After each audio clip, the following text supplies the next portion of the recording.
I believe we're live. Welcome everyone. Hello. It's Kenny here, Basketball Rewind, joined by the usual suspect, Beyond. Coach will be joining us later. And first and foremost, I just want to say, it's been one interesting season for sure for Raptors fans.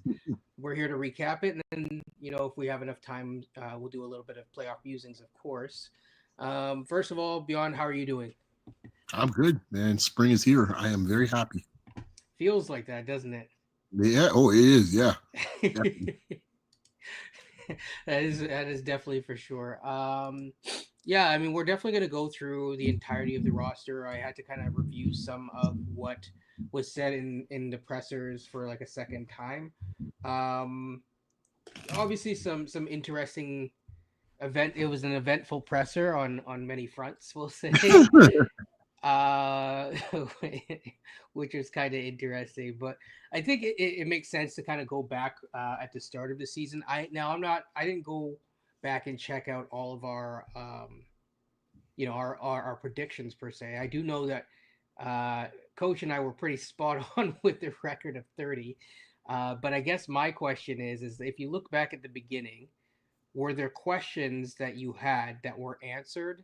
And if there wasn't, what wasn't answered? Just gonna turn on my light here. Oh, so you can hear me, right? Yeah. Yeah.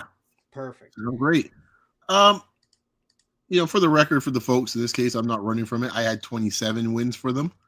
But to answer your question, yeah, stuff was answered. There's definitely we got some answers on some things.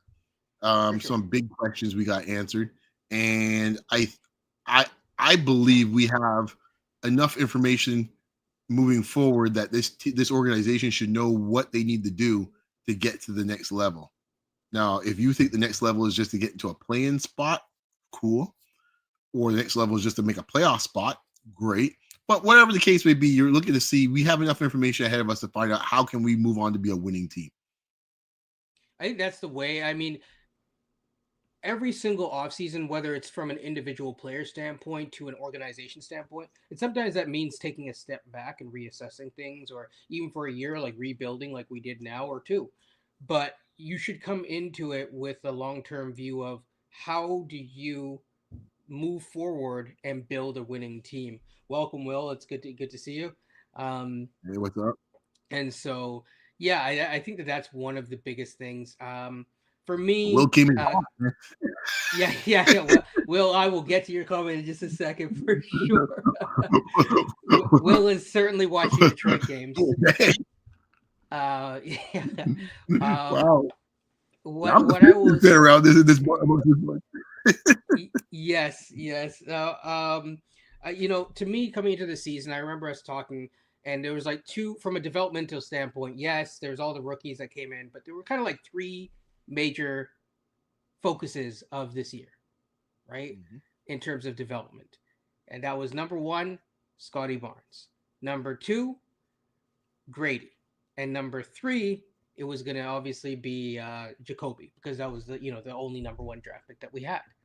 And so those were the three main focuses, in my opinion. I don't know if you saw it any other way in terms of what No, should have been the I think you focus. hit it on the head. I think so. I mean, like we said at the beginning of the season. I mean, there's going to be there was marginal improvement from RJ, but RJ is what RJ is for the most part, and Right. quickly is And the from a same thing. developmental standpoint, it was like, okay, Yeah, get him right, yeah. integrated into the Why your system. But development standpoint, guys like 25 years old? I'm like, what are we developing at this point, guys? Like, there's not much to develop, or Yock in this case. Yock is Yock. It doesn't matter what you say. Like, it is what it is with Pirtle. Like him or not like his game, but he is what he is. So I'm not sure. I think to your point, that was the key focus. It should have been the key focus for the organization. Um, yeah. and and it's kind of like the Goldilocks theory in my mind with the three of them. Yes. And there were some times when it was a little bit too hot, a little bit too low. There's very few times when it was just right. Yeah. I mean, if we just dive into it, and go into the starters, I think on the whole, health, it was a fail this year. There was a lot of injuries, and I just right off the bat, that was just something that was just not successful. Obviously, that hurts chemistry. It's not the only thing that hurt and led to them being a bad team, but For the record, that's why I had 27 wins as part of my thing. I I figured they know. were going to be injury Yes, prone. Yeah, yeah. yes. And that was definitely something that we baked in. We will be getting to Yak at the end, so I'm going to actually start with IQ, Mhm. and then we'll kind of go on down, and then we'll cover like kind of the bench and the rookies together. Um, all right, so IQ. I can't even remember how many games he played. This is something that I'm gonna, you know, uh, fill in What's your, airtime while I look at it. But I take the under. It's under 41. it's true. We will find out, in just a second. Yeah, it is well under that. Holy smokes. Who do you think played more games, Kawhi or Quickly this year? Oh, Beyond, did I lose you? Okay, Um, I think I got you back a little bit now. can you You're hear getting me? choppy. Yeah, I can hear you. So yeah, You who do hear you me? think? Okay, I can't hear you. Oh, hopefully the audience can Let me hear see. me I, because I I'm can on leave the studio camera. and come back. You can leave and come back. Okay, so the real answer here is that while he comes back, I'm just gonna kind of go through this, and when he comes back, we'll kind of continue on with another player. But quickly played 33 games. It's kind of hard to judge exactly what he is, but what I will say is that coming in, I thought he was going to play a different role when he was traded for than he ended up kind of showing that he has the capability of performing as. And so for me, quickly was a little bit of a disappointment this year. Um, there were times when, uh, yes, he can go off and he can score. I mean, he had, I think it was his second highest scoring total in his entire career in terms of, points per game. But at the same time, if you look at how he played, not just the raw statistics, he struggled a lot. He picks up the ball early. Some people want him to become more of a volume shooter, but I mean, if he's coming in to play point guard and he's actually playing a more of a shooting guard role, then you're kind of a team without a point guard. And so, you're kind of up a creek without a paddle, so to speak. And so, from that standpoint, I just think that there's a lot of things that quickly needs to work on. Now, I will say this: the one thing that I think quickly needs to work on is his body, and then lots of film study to actually be able to assess like these are the angles that I should take to the hoop. This is how long I should hold the ball for without, taking the ball up and et cetera, et cetera, et cetera. So that's probably the first thing.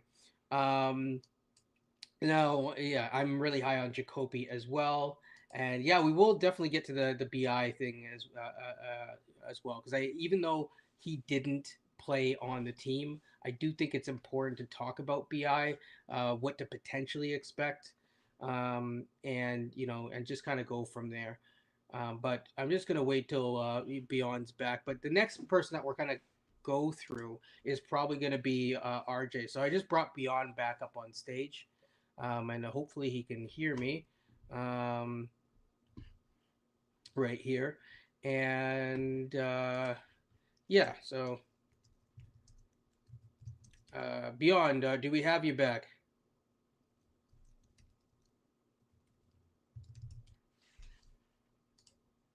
Hello. Hello? Yep, I can I hear don't you. hear you though. You, Let's see here. I think it's the output for your stuff.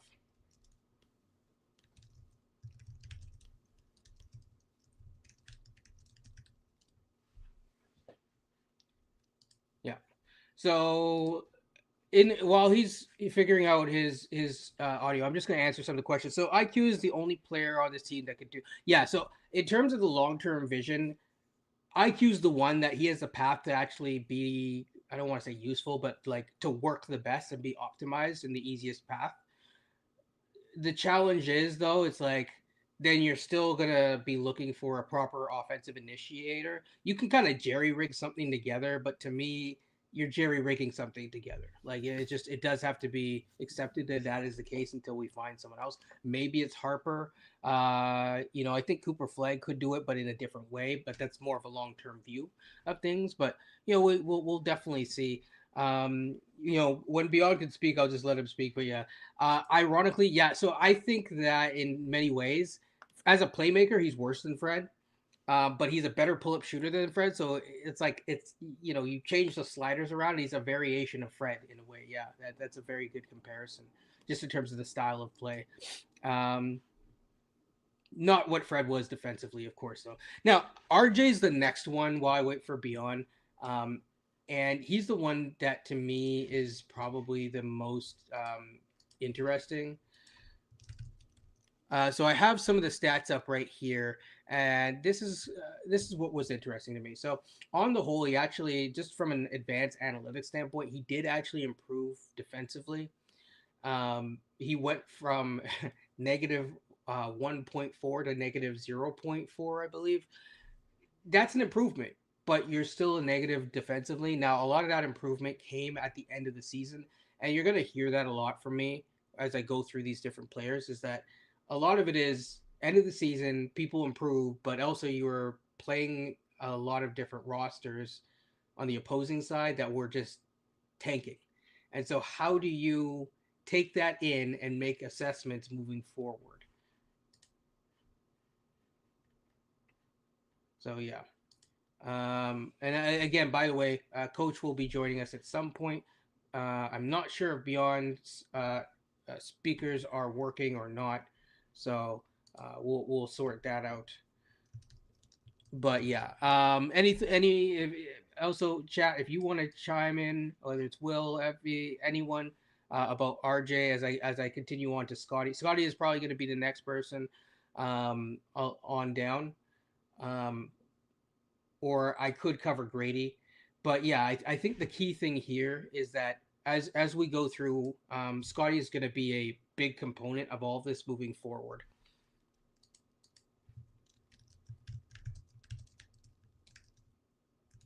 Okay, so let's see. There's a new comment here. Now, are you uh, are you referring to Scotty or are you referring to? I'm assuming you're referring to Scotty. Oh, Barrett. Yeah. Yeah, I mean, it just hands down like the amount that what he needs to become even more refined in his role, which he did offensively. He did get better, but again, I feel like he actually plateaued a bit, but he's just they optimized him in a particular role where he's cutting off ball or he's doing all these different things, but not really able to show that three level scoring because he does still struggle in the middle of the floor. So Barrett's an interesting guy from that standpoint, but you got to hit your free throws, man. We just lost Beyond. Beyond will eventually come back. While we're waiting for him, we're gonna just move along. I'll actually wait for him in terms of covering Scotty, so I'll just put that off for now.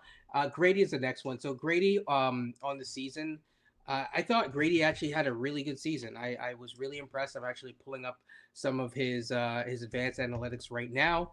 But the thing that I found is that um, Grady had like two halves of the season. So it was like Grady at the first half where he was all bulked up and ready to go. He was really like from an offensive standpoint, he came out literally guns a blazing. Um, Even though he went through like stretches of the year where he was bad at shooting, overall he still shot the ball 35%, and that's not even digging into the different catch and shoots and whatnot. Like he in terms of being a movement shooter, to me he showed me enough that like he deserves further looks into what he can be, but he has to be able to defend. He did lose weight during the season, and he to me he just showed that like it's like holy smokes, this guy needs to be able to defend. You can't have, especially when you have Barrett out there as well, you can't play those two together because you're gonna risk having like two guys that are just going to be targeted again and again and again, and it's just a risky proposition. It's one thing that I think, yeah, I will get to Darko at some point. Darko does deserve critique, um, but also from a defensive standpoint, like you are having to try to, it's not all on him basically. And so yeah, um, so yeah, as we continue on, sorry, yeah, I think that yeah, my thing about Grady is not that in depth. I really do think that he should probably skip summer league. I mean, we'll find out if they have him on summer league, but I think he's too good for summer league in my opinion. I think he showed enough, and he's better off not wasting his time back at summer league for another year. In fact, I would be concerned. We'll get to some of the summer league candidates down the road beyond the draft pick that's coming up, but yeah, and we will obviously cover some draft analysis as well as we go through this.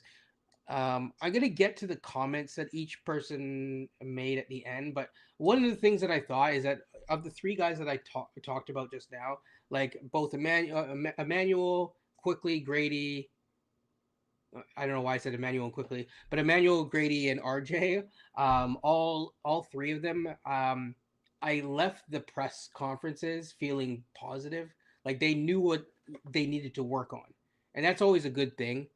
And so yeah, so Yak is probably going to be the next guy. Um,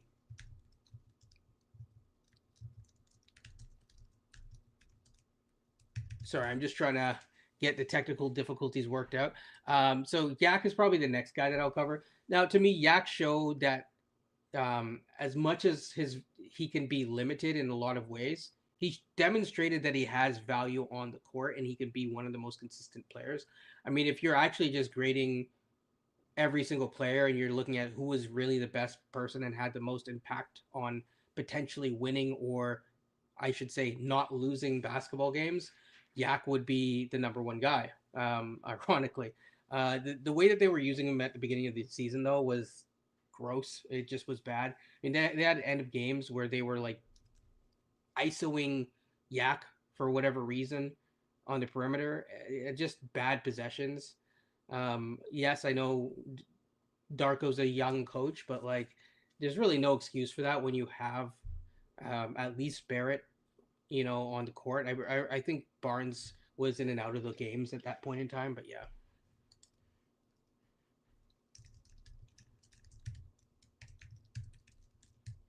we'll get beyond back in just a second, just so it's a better banter.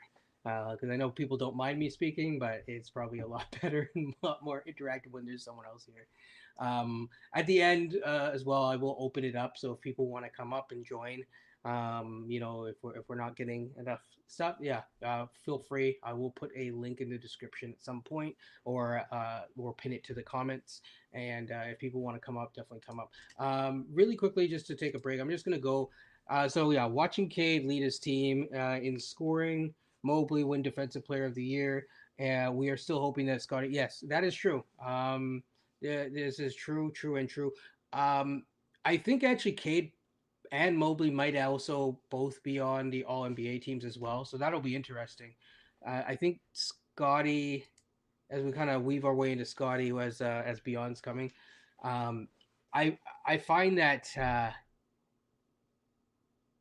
for him to be an All NBA guy in the near future, there's a very narrow path for him to get there, but will he walk that path? And I don't know if he can get there next year for sure. In fact, I would err on the side of he's probably not going to. Um, well, not everyone, but most people I think have figured that out. But the thing is that Will, if you change the role that he's in, is he an All NBA player with that role? He might be able to become an all defensive guy with the right role. I don't know if he can become an all NBA guy. To be fair, if you are either in your career even once, that is an incredible like feat. I will say though that people that are suggesting that Scotty Barnes was not picked to be a lead guy or whatever, when you pick someone top four, before I get into like a proper assessment of him, when you pick someone top four, you're usually hoping that that person becomes a franchise cornerstone, and you don't call them a franchise cornerstone without that being the case. So at the end of the day, it's just something that like um, if I look at it, for example, his offensive side, it was a disappointing season. It wasn't good enough. It wasn't consistent. It was, as some people would say, consistently inconsistent. It started off bad. Um, he did have some moments though. He did have some moments where I thought he showed some flashes, as per usual, towards something that could work, but it's still a long ways to go. So, for example, the fadeaways. I thought the fadeaways was great. Really, really, really solid that he was able to get that. Yeah, I'm definitely gonna get to that very soon, Andre. Beyond his back. Beyond, I went through basically every single player in the starting lineup except for one, as I'm slowly starting to tease that one out. Who do you think I did? I held off on. Mr. Barnes, I would assume. It is Mr. Barnes. So I started to talk about Barnes, and I just used the tipping off point of Will's comment. Um, yeah, I think that there's a couple ways that we can kind of like tackle this, in a fair manner. And I think one of the ways that we can kind of cover this is there's the perceived off court and off court. So, there's that. There's also the on court. And then what I mean by on court is like how he carried himself throughout parts of the season and his play. Now, to me, there's three distinct sections of the season for Barnes. So I think that that's probably the best way to kind of lead into that Barnes discussion is there's three different sections. I don't know if you want me to outline what I feel like those sections are, Yeah, go or ahead and outline them. Yeah, I think I know what they are, but I'm curious to hear what you have to say, what you think they are. yeah. So there, to me, it's like the very start of the season. I Mm-hmm. know it was like rocky, but it was like between, say it's like start of the season, like basically very start of the season after the baby and all that kind of stuff, all the way to like basically December, Mm-hmm. and then like from like January ish to like the All Star break and post All Star break, and those are the Mm-hmm. three thirds of the season for me for Beyond. Mm-hmm. Hey Andre, nice to see you. Welcome. Um, so yeah, those are the three kind of sections for me. Yeah. Yeah. Sorry for the technical difficulties, everybody. It's one of those We days, man. we I think powered through, the man. We Raptors. powered through. I wonder Raptors brass was about to speak, man, because it was right about the time I was about to actually give my assessment on certain players. All of a sudden, I was like, the gremlins kicked in. Um, Exactly. exactly. It's the first time it's ever happened. We've been doing this for over 2 years. It never happened. So, I'll say this. When it comes to Barnes and your kind of your three legged stool. That's I would funny. say, I would say, Either that I or mentioned, what is it? The one legged man in a butt kicking contest. yeah, yeah, something like that. I'm gonna bring coach in a second, but continue on. Yeah, I think with Barnes, it is kind of like a three-part story with him. And I think the reason why it's set up that way is I go back to the beginning of the season, I go back to the off season. It all starts there. My assessment of Barnes, quite honestly, I only had to watch about a week's worth of Barnes in the first week of the season. I kind of got my answer of where things were with Scotty Barnes because wherever you want, and the debates could go on till the end of time. How hard he worked, what he worked, if he worked smart enough, and whatever the case may be. The fact is, whatever it was being done in the offseason wasn't effective enough because what ended up happening was, in my opinion, he was playing catch up throughout the whole season. So to your point, the first part of the season, I think I had till about the start of the season, till about I call it the week of death or the week of futility, where they broke every futility record in the in a 3 game span. Right? It started out Boxing Day with Memphis. I can't remember. I think it was Atlanta with the number of turnovers. They broke that record. And then the Boston Massacre in this case happened, as the third game. That was kind of the end of the first phase. Let's put it that way, in my mind. The second phase was mid-range Scotty, right? Remember, he's on that heater with the mid-range, right? And all the Raptor fans like, oh my gosh, the mid-range, mid-range. I agree. I'm a fan of the mid-range. I would have no doubt. Right. I find, I think you need to be an effective playoff player and postseason player unless you're going to be in the mid range, especially as a wing player. Especially as a wing, and Yep, also if you're going to be a top two guy in a rotation, or even exactly. potentially a third guy, because you're hoping that if one of the top two guys needs a rest, a breather, or is unable to play, the third guy needs to be able to step up into Right. at least a number two role. So, So, yeah, it was a revelation. We've been talking about it for a while, but it's something that he did do for sure. but here's the thing with the mid range, though. I'm pretty sure the numbers will bear it out while I say this. It started off being extremely effective, but once again, Raptor fans got too excited because the counter was going to come from the other teams. They were giving him the mid range at first, and then once they realized, oh, he can hit it at a fairly consistent, manner, they started playing him very. They started crowding him more. The mid range wasn't as effective later Yeah, on in that second stretch because now the league teams caught have up adjusted. and teams have adjusted. Right, he played the Knicks game around the Christmas holidays, and he couldn't miss from the mid range because they were giving it to him. They didn't think he could hit it. You get a month or so later, and all of a sudden now he's getting crowded, and teams are getting up on him because they realize, you know what, we're not going to give you that. You're going to have to find something else. And the problem, I think that and I think that was a microcosm of the issue. I think that Scotty, in my mind, had all season. He was playing catch up, and this is the part I get back to the offseason. Wherever he's doing or wherever he's not doing, he was playing catch up.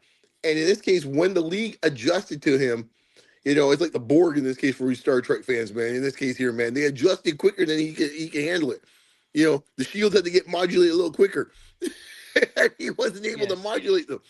And I think that's what you saw by the time we get to the third stage, where it's like, okay, they take it away the mid range from you. What you got next? What is it, son? What do you have next?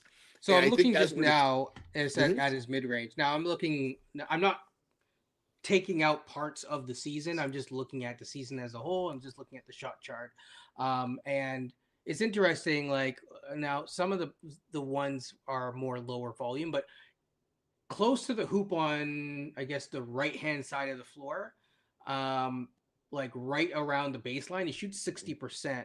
And there was some decent volume of shots. On the left hand side, it's just abysmal. He got up to maybe 40% on like 100 attempts. But anything beyond that, it's like it's either too low a volume or it's like 40%, which is not quite, it's a little bit it's lower than league average for sure, right? Right. Like there are a couple spots that he is at league average, like just there or close, but yeah, I'm not even going to talk about the parts where it's above like the high mid range. Right. That is something that he's going to have to get better at, but like he was 10% lower than league average. Now I think But he can but get to your there, point, but yeah. yeah. But to your point, Gideon, let's go back What? and see how did we get here that he's looking to shoot the mid range so much. Oh, it's It's because he because gave up on the three. bingo, right? Right. That's what came down to it because his coach There was telling you should the shoot like 10, Darko 12 moment threes a game. where he had almost like the guy from was it Kylo or whatever from Star Wars, where more more Exactly. threes, and it's like no, we don't need more threes. Like Yeah, we we don't don't need need him to be volume shooting like he's Ant, because he's not Ant. no. And even Ant realized in this case here, you know what? Only so many threes I should be taking. As you watch True. Ant Man's season, we were complaining about in the middle of the season. When you say, "Hey, that's what they told me to do" in the first part of the season, and you start getting frustrated with the double teams as you see the season's going on. I am pretty sure that 3 point frequency is dropped, and in True. the playoffs, Yeah. yeah, yeah, No, I was playoffs. gonna say true, but he still. I was gonna say he still had one a hell of a shooting season, shooting Oh, it no from two ways volume. about it. On It's top of not that. that, Yeah, it's not that he can't shoot the three. Of course, he can shoot the three. Is that gonna make yes, him the most effective Ant Man, right? yes. And what we're seeing in the playoffs is like, no, it's not gonna make him the most effective Ant Man. He's just out there shooting threes. I just want to address this before bringing in coach. So yeah, it is interesting, but here's the thing, Andre, is that it's almost the inverse because he's better from the opposite corner than this. It's really, if you look at the shot chart, it's just random. It's just random in terms of like how like where it's good and bad. There's no real rhyme or reason to it, which is interesting. Um, Obviously the frequency at the rims is good, but the percentage that he makes at the rim needs to be better than 55. It needs to be closer than 60. But yeah, no, I mean it's an interesting point. Coach, how are you? Also, Coach, your fellow Canadian fan is sharing in your pain. Yeah, no comment. Hey, it's okay. The Jets got whooped too, so I'll just say that. It's too soon, man. It's too I soon. don't know if the Jets score was what your score was, but I know that we got at least 5 goals put up on us, and yeah, so I'll just leave it at that. Yeah.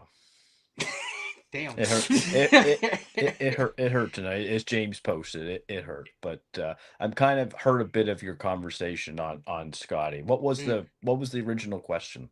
Oh, there was no real question. We're just kind of going through, and I just said that there's 3 distinct sections of the season, and we're just kind of saying like, so like if you're judging them individually, like I mean, you still come out with like maybe like a C, but like overall, I would say that like if you're looking at it, there's sections of the season where he showed things, but then to Beyond's point, like when he had the mid range when nothing else was working, that's good, but then teams adapted to the mid range and he struggled to adapt again.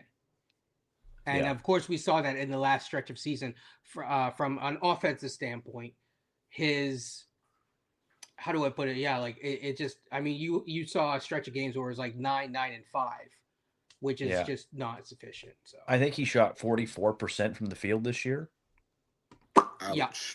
Yeah. 44.6. I'll give, so you can round up to 45. We'll go to 45. Yeah. And that's got to be better. It just does coming into next year. I think Scotty, for most of his other seasons, was around 47, 48%.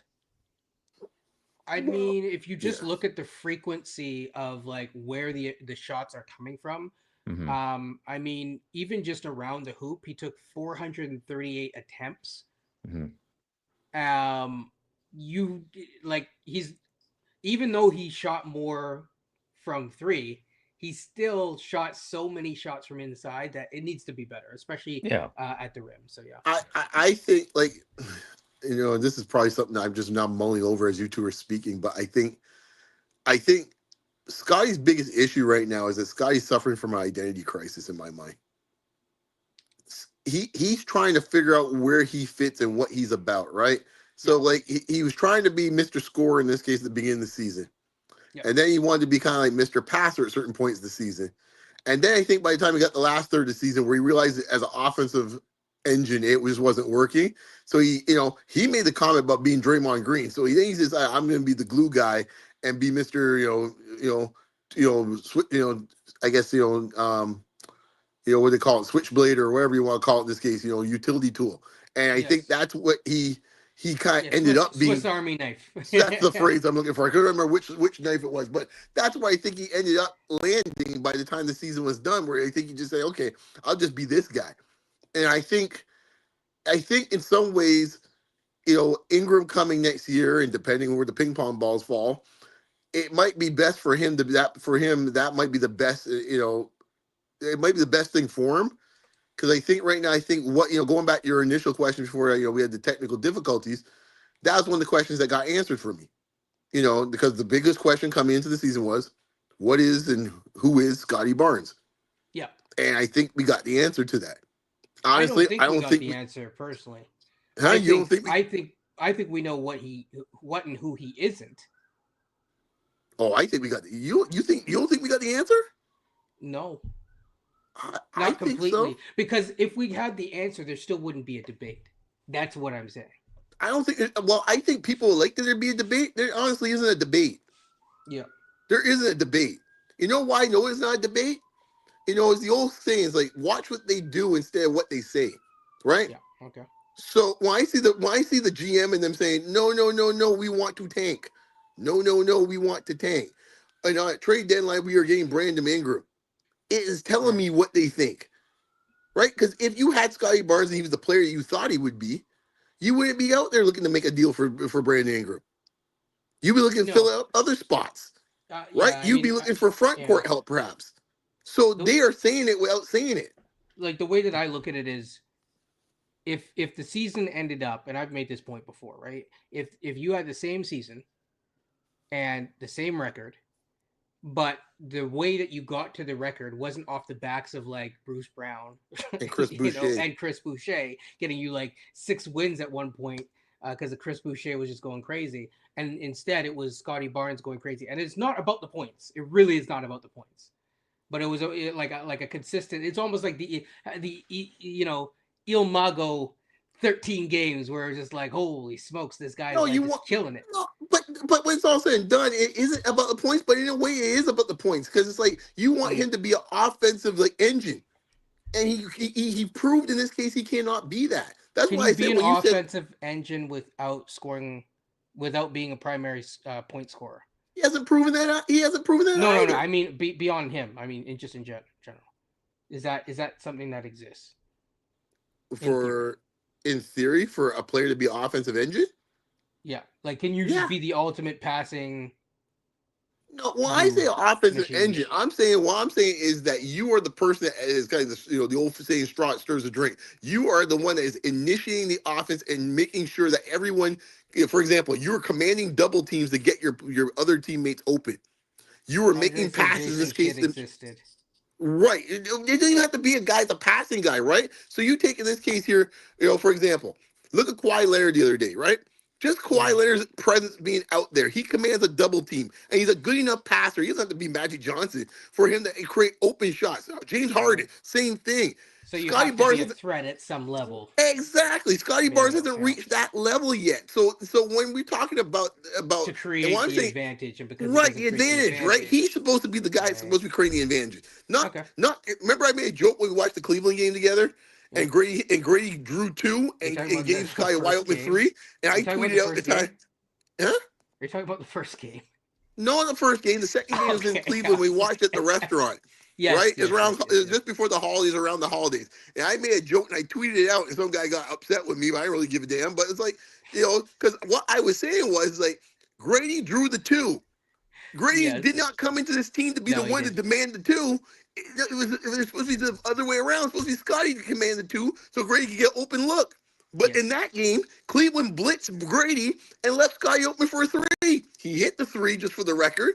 But the point is, that's not the way it's supposed to go. That's not how the story was supposed to be written. And No. that's the point I'm getting at. So like I'm to me, I got all the answers I needed.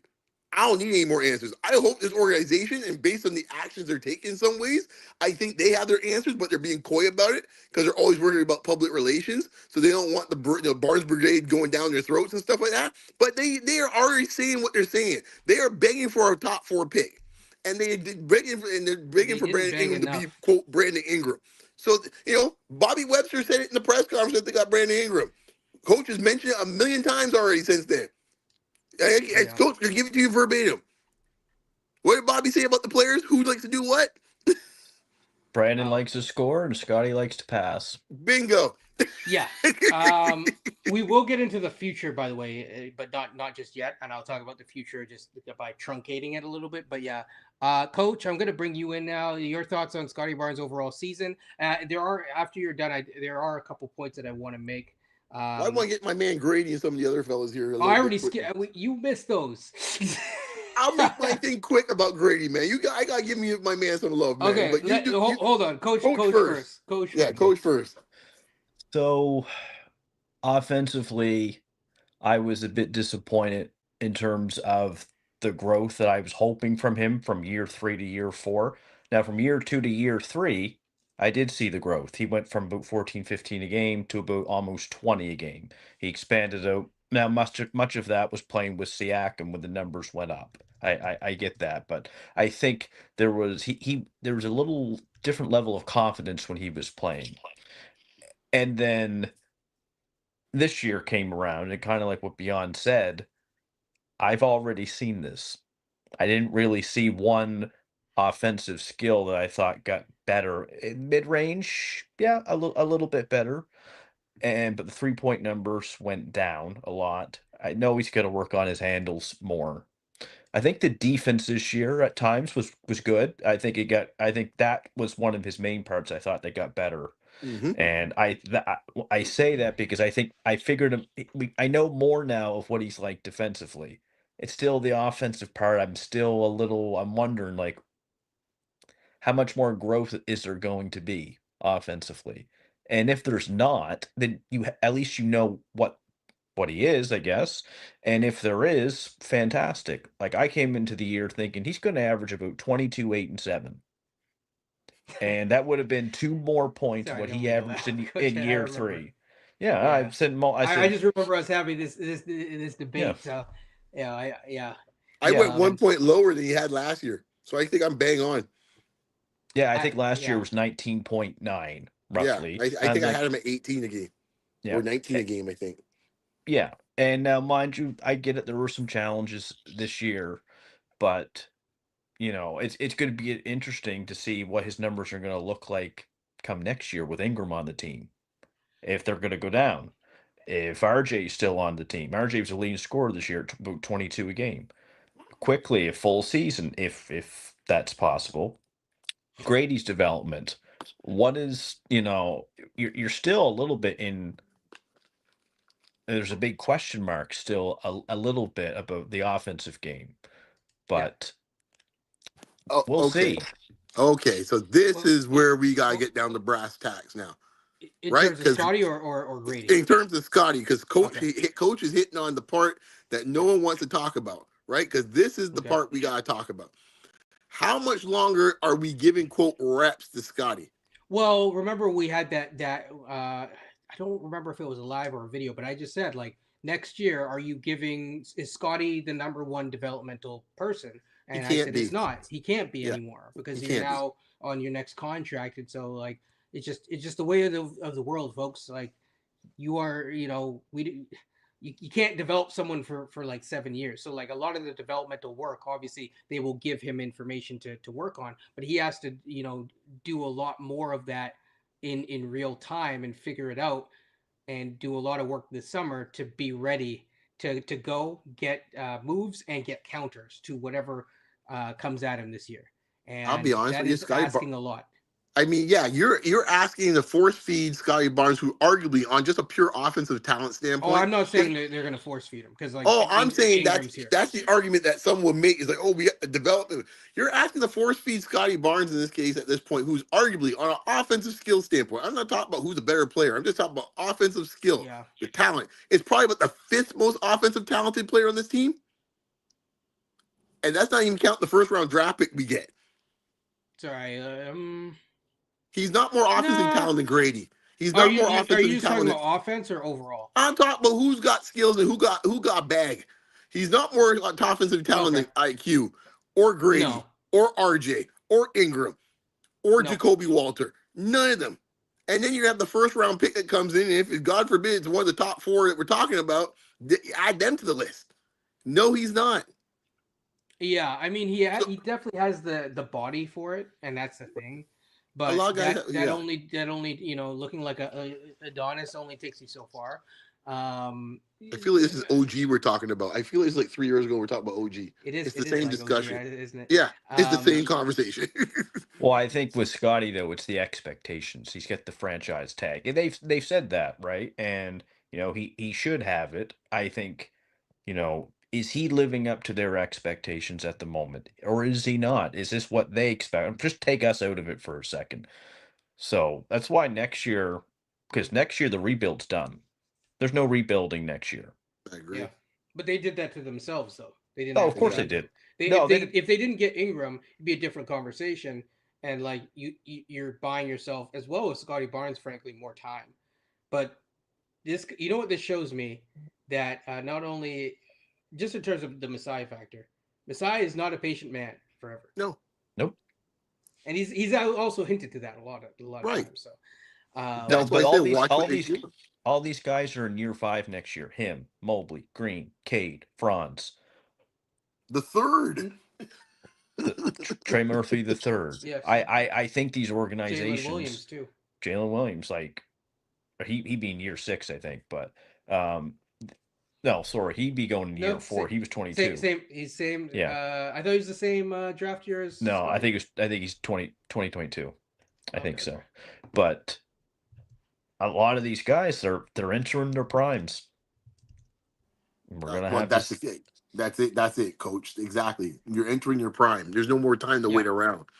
So His like he what?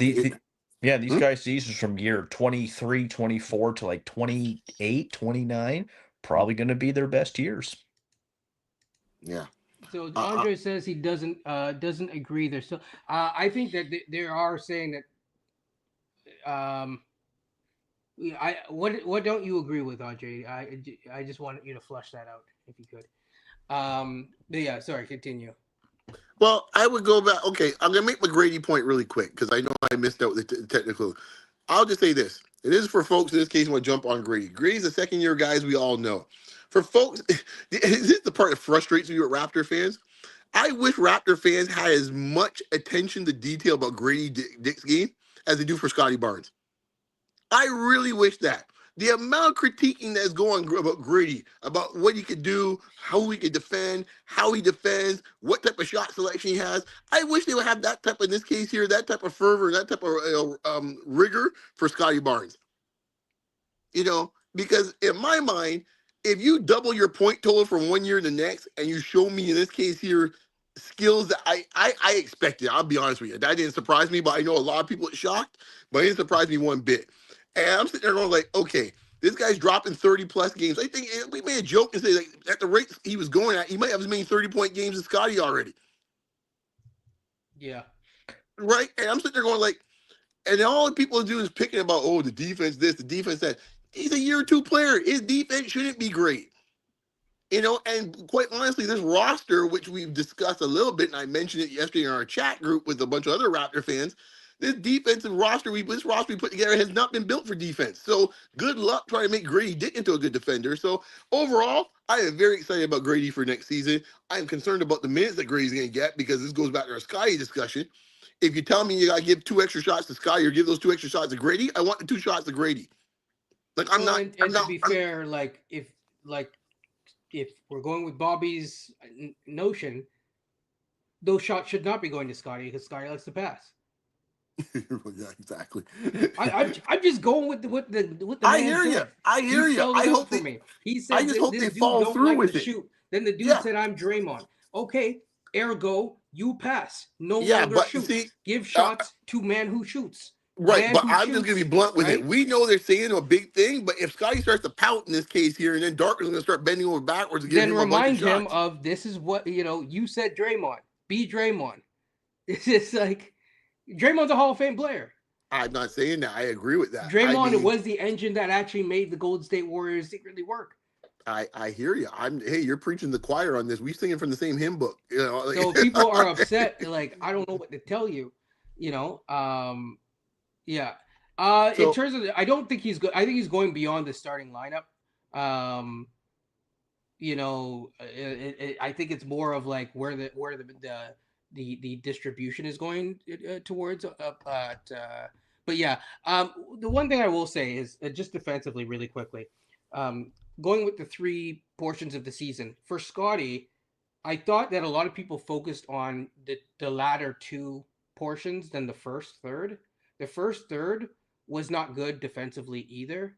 Now the team was bad defensively all around. It really wasn't good defensively until the portion of the season that they had the easiest schedule. But what I will say is that, like, to Scotty's credit, his demeanor changed. I know people don't like talking about but I will. Okay. His body language got better by the end of the year. I don't know if they talked to him. I don't know if I will give credit where credit's due. He used to duck and hide a lot more from certain, call it media responsibilities in terms of speaking after losses. The fact that he took it upon himself and spoke after the 13-game losing streak or whatever it was, where they just got slapped up and got whooped so bad it was embarrassing. And he said, we got to do better. I will give him credit for that. And since then, just especially on the defensive end, I mean, offensively, it was still like up and down and consistently inconsistent. But defensively, he showed up. And I do have to give him some credit there. So, yeah. yeah, I will only say defensively for the last third of the season for the Raptors. You mentioned the one element of it, which is the competition they're playing. The other part was this is a Yeah. dirty little secret that Raptor fans don't like to even mention or maybe haven't considered. Just look at who was on the roster in this case playing at the time. A lot of the bad defensive players were not on the team at the time. Yeah, I mean, Ergo, Kelly Olynyk gone, right? gone, Grady hurt. Yeah. RJ barely playing sporadically. IQ playing Yes. sporadically. Yes. So when you're playing 30 minutes of Shed and Jacoby Walter and enter whoever else is hustling for a position like AJ Lawson, Yeah. ergo the defense might actually get better. Okay. So, yeah, sorry, Effie, but I wanted to give them a chance because Coach came late, beyond also technical difficulties. So I wanted them to get their thoughts out. But yeah, overall, I did think. One final point about Scotty, just because it came up in the press hoopla, whatever. Um, Look, he did improve his speaking skills. I should too, apparently. Um, I do think the way that he spoke, the fact that he himself said I got PR help, and invested in that. I think more players should invest in that. I think it's a good thing. It should be something that's commended. Not going to go into a whole bunch of stuff beyond that, but it's something that he has spoken about, that he clearly takes pride in, and I think that's something that deserves to be applauded. So I thought he did a good job of that, and he should be proud of himself because it's something that he did improve on, and especially, um, I'll say, my mom always says that we all have two. The biggest room in everyone's house is a room for improvement, and the fact that he's willing to work on that room, deserves a shout out. So yeah, moving along, the bench. I'm gonna start with oh. Apparently, Andre's blocking people. Andre, please don't block people, or block people, whichever. Okay. Apparently, we're gonna go on to the bench because I think it's bench time. Is there anyone in particular that you guys want to focus on, or do you want me to just lead the way? Because I have a list and I've written notes. I got two guys I think I would focus on. Go for it. Three, but I'll go with the first two that are obvious. I didn't get to speak about them in the initial one, but I'll start with Jacoby Walter is the first guy. Um, he's one of the reasons I'm very excited. I was actually disappointed he didn't play more in the last third of the season. That's probably the biggest disappointments I had in the last You're third of the season. you're The a bit injury. choppy, by the way. Oh, sorry about that. Partially due to partially due to his injury situation. I liked what I saw from him. He did get to play late in the season. He started to come on, had some big 20+ point games. Defense has been pretty stellar throughout the season. I like a lot for what I see next year with him. Once again, the minutes situation is going to be the story coming into next season. The minutes, and I really like what I saw from him. I'll quickly give a shout out who I think probably is the best story of the entire season, quite honestly, outside of Grady's development. Shed thought Shed was fantastic. I know a lot of people in this case, our buddy in this case here, Key in this case here, it was kind of harsh on him in the early stages. Like, yo, man, give him time, man. He can be all right. And he just kept plugging and kept doing his thing. And he literally is the only point guard we have on the team. Like, literally, it does what we expect the point guard to do. He knows how to run an offense. I really like Shed. I like his toughness. I like his defense. I like the fact that he's not afraid to attack the hoop, and he shows some improvement on the outside too with perimeter shooting. So yeah, I can't wait to see what he does next year as well. And shout out, just a little quick shout out to Jameson Bowell. Don't know where he fits in next year. Unfortunately, I think he's going to be an odd man out next year. But I thought he gave some really nice minutes, and he actually is one of the few guys that we signed that I can recall in the recent years that said they're actually shooters. He actually did have on the resume a shooter and actually delivered to be a shooter. Because we've had dudes in the past, I won't name their names, they're supposed to be great shooters, and then when they come here, they're this Brick City USA or Brick City Toronto. I was like, what the hell? I thought you guys told me this guy's a shooter. So shouts out the battle. He actually delivered. Before Coach goes, I'll just make a point just about the overall bench. There's a good chunk of the bench that actually played on the 905. Now, I will say the 905 this year did not improve, actually. We lost one more game than the year before, which is sad because at one point we were actually really good. I think AJ Lawson made it to the All-Star event in that manner, as one of the G League guys who were showcased. So there was a section where they were, but overall it was bad and bad roster management on the 905. Part of the problem that they have, and having watched not every 905 game like in the past, but quite a few, they lacked a point guard. They lacked an offensive initiator, and the only one was Shed, and he just wasn't down there enough. The other one was Charlie Brown, and Charlie Brown did not It was like Lucy with the football. He's just not giving the ball to the right person at the right time. So, but that's my little 905 thing. Um, I'll go to coach, and then I'll go in a more ordered fashion, just in terms of the specific guys I want to touch on. Jacoby Walter was he showed enough this year where I'm so excited for year two Jacoby Walter. I'm more excited for him than I am for Grady next year. I think Jacoby's got something that this team desperately needs. He's not scared. This guy's looking to get his shot. I think there's a little bit of potential for three-level scoring with him. He just has to get stronger. And I think he's got a frame in which he can do so. But right from summer league to like the end of the season, I just saw steady improvements with him. He was really, really fun to watch. And I got to give a shout to Chris Boucher. Man, it was rough the last month of the year not seeing him play, but he was their most consistent bench player when they actually played him. When they had that 5 or 6 game winning streak, it was Boucher kind of leading the way. I just realized that rhymed. Yeah, no, he Boucher was really good. I just want to tip my hat to him. Sometimes I always felt I could be a little hard on him defensively, but to see his effort, I've never questioned his effort, but that's how you kind of build a culture is with someone like him who's going to work that hard and show someone how to work for his sake. If they're just gonna go through this with him next year, don't bring him back. But if you're actually going to play him some, if you actually think you can use him next year as you make a playoff push, then please bring him back. I just don't want to see him go through this again where you're sitting him for a month straight and you're not playing him, but you're going to play these other guys who you're not part of your future at all. Orlando Robinson, I'm glad that Lawson's back, but like Castleton and Cole Swider, like, come on. I think Boucher deserves more respect than that. He's the only guy left from the championship team. So Jacoby, Boucher, those are just a couple of guys. Certainly, as Beyond said, Boot Jameson battle. He I call him the Sam Hauser of the Raptors, man. I like that he can shoot. You kind of know what you're getting from him, and I think that could be that's a bit of a comfort. I think if you're a head coach, like I know he can shoot, and I know he's going to play hard. And not just that, he can shoot in this particular way. Yeah, but the thing is too, he has a chance to be a 10-year pro just by Yep. being able to shoot, just by able to come off screens, catch and shoot, bang, just by being able to, and he started to do this at the end of the season, speed his form up more. His form at the start of the season, it could be a little slow at times, but I Yep. thought the release point was getting much quicker towards the end of the season. He'll have to have it at that speed moving forward. So I'm really excited.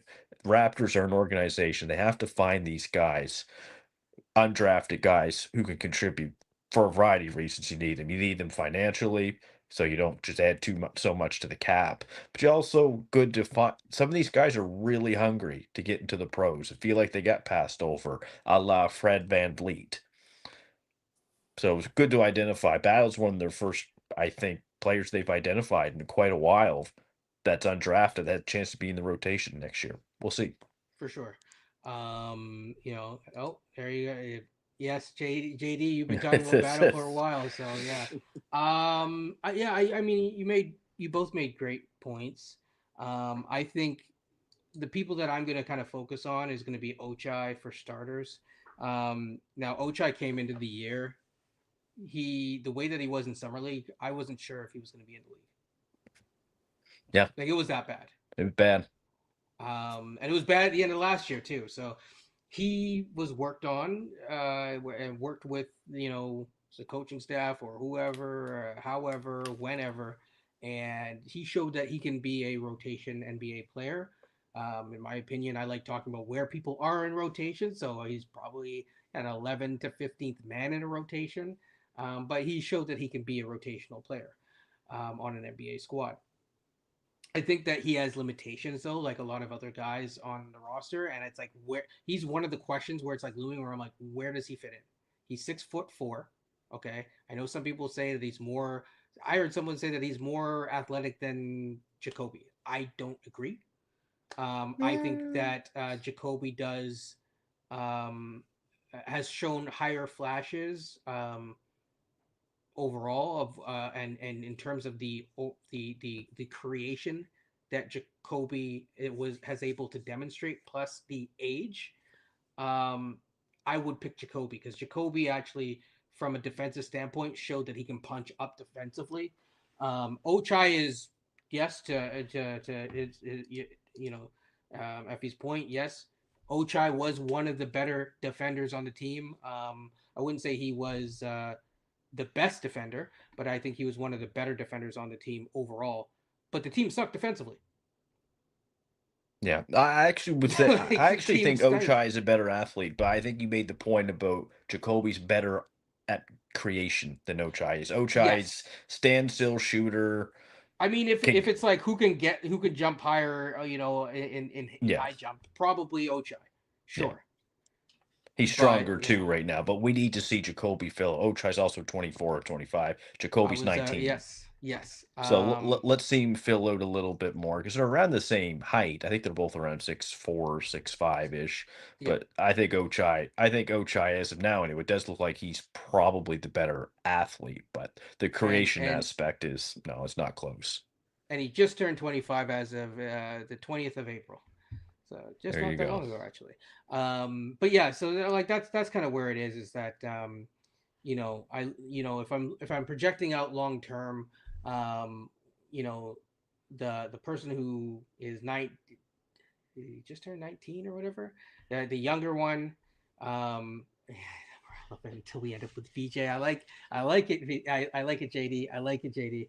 Um, yeah. I mean, the way that I look at it is that this is kind of fast forwarding to like off season stuff, but Ochai might be someone who may be on the move, and I don't know if I see him on the roster long term. And I don't know if they're going to want to pay for the next contract. We saw this with Davion in a sense, right? Where Davion was here, yes, for other reasons, like yes, they drafted his replacement basically right away, but also like it's just like, are they going to really want to pay for X, Y, Z? He's saying that VJ is too small. Don't tell him Beyond said that. Well, I mean, you did type it, but also I think we'll see what the combines say. I keep saying that. We got to see what the combines say. I've heard enough people say that he is not 6'3", but closer to 6'4". I will wait till the combine stats, and we'll go from there. But I will also say one point before I go on, just sidetracking to VJ talk. Um, people, so a number of people said that he could be like Oladipo, just as an insult. And I just want to say that like Oladipo would be amazing on this team, like peak Oladipo. Yeah, he was like he was an all-star when he was in Indiana. he That was was all peak. star, all defense, and all NBA. Yeah, if you're talking about after his busted knees, Yeah, basically, or I whatever like. I whatever don't he know if I had. want that. No, no, no. I mean, I remember Oladipo when he was at his peak. That guy was really hard to guard before he got Yes, hurt. he's So incredible. I found that funny that they compared it to him, and Like, because I'll take it. they meant it in a negative connotation about it. I'm like, do you know how good he was about if 6, 7 if years that's a ago? negative, I'll take it. Had he not gotten hurt, man, it's who I knows. mean, like imagine Prime Oladipo from the Indiana Pacers on this team. Are you not significantly better on both ends of the ball, frankly? Hmm. And I But think there's more defensive upside with VJ. yeah, probably. But I digress. Anyways, the next one is probably again we have a lot of players around the same height, so Mobo is the next. You guys have already talked enough about. So I did have a spiel about Jacoby, but I'm gonna just skip it because you guys talked enough about Jacoby for me. So Mobo is interesting. I don't know what the heck Mobo is. That's the problem. I think he's more of a four who could sometimes guard threes, maybe even twos at times. But again, he's 6'6", and they're trying to guard. They're trying to play him like he's a center. You know what he is? He's like a worse version of Colin Murray Boyle that stayed in college for 4 years because he's very aware of his limitations. Now, Colin Murray Boyle is way better. in my opinion. So it's just offensively. So don't it's not people don't latch onto the comparison too much. But in terms of like, is Colin Murray Boyle gonna be a 2? No. Is Colin No, Murray Boyle at the next level gonna be a? Some people say he could be a small ball 5. He's 6'7". No. no. He's 4. Yeah.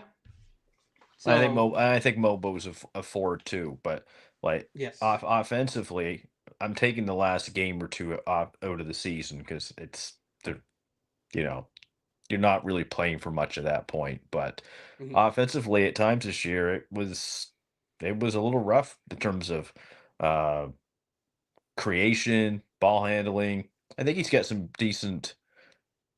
He has a couple of skill sets I do like. I think he can guard multiple guys in this league. I remember there was a game against Minnesota at the start of the year. He was guarding that man, and they won the game. Mobo was It's guarding him. He was the best one to guard him in that game, which was good to see. I yes. think the passing is fine. It's okay. But It'll be offensively, limited without him getting kind of like the other man in the starting lineup, who's his best friend. Without him developing that arsenal at some level, mm, there's limitations because like for you to really unlock your passing, you have to be able to handle the ball. yeah, I just found offensively he really shied away from like you said, he knew what he couldn't do. But that the problem is the teams know that as well. It seems like Yeah. they allow him, okay, if you're not going to shoot, then we're just going to play off you, or we're going to, if you're trying to get to the hoop. So I'm just like, it's going to be a big year for him as well to see if he's in the rotation next year, depending on the draft or trades or free agency. I guess we'll see.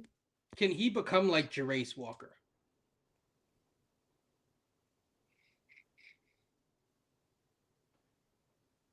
Boy, tough crowd.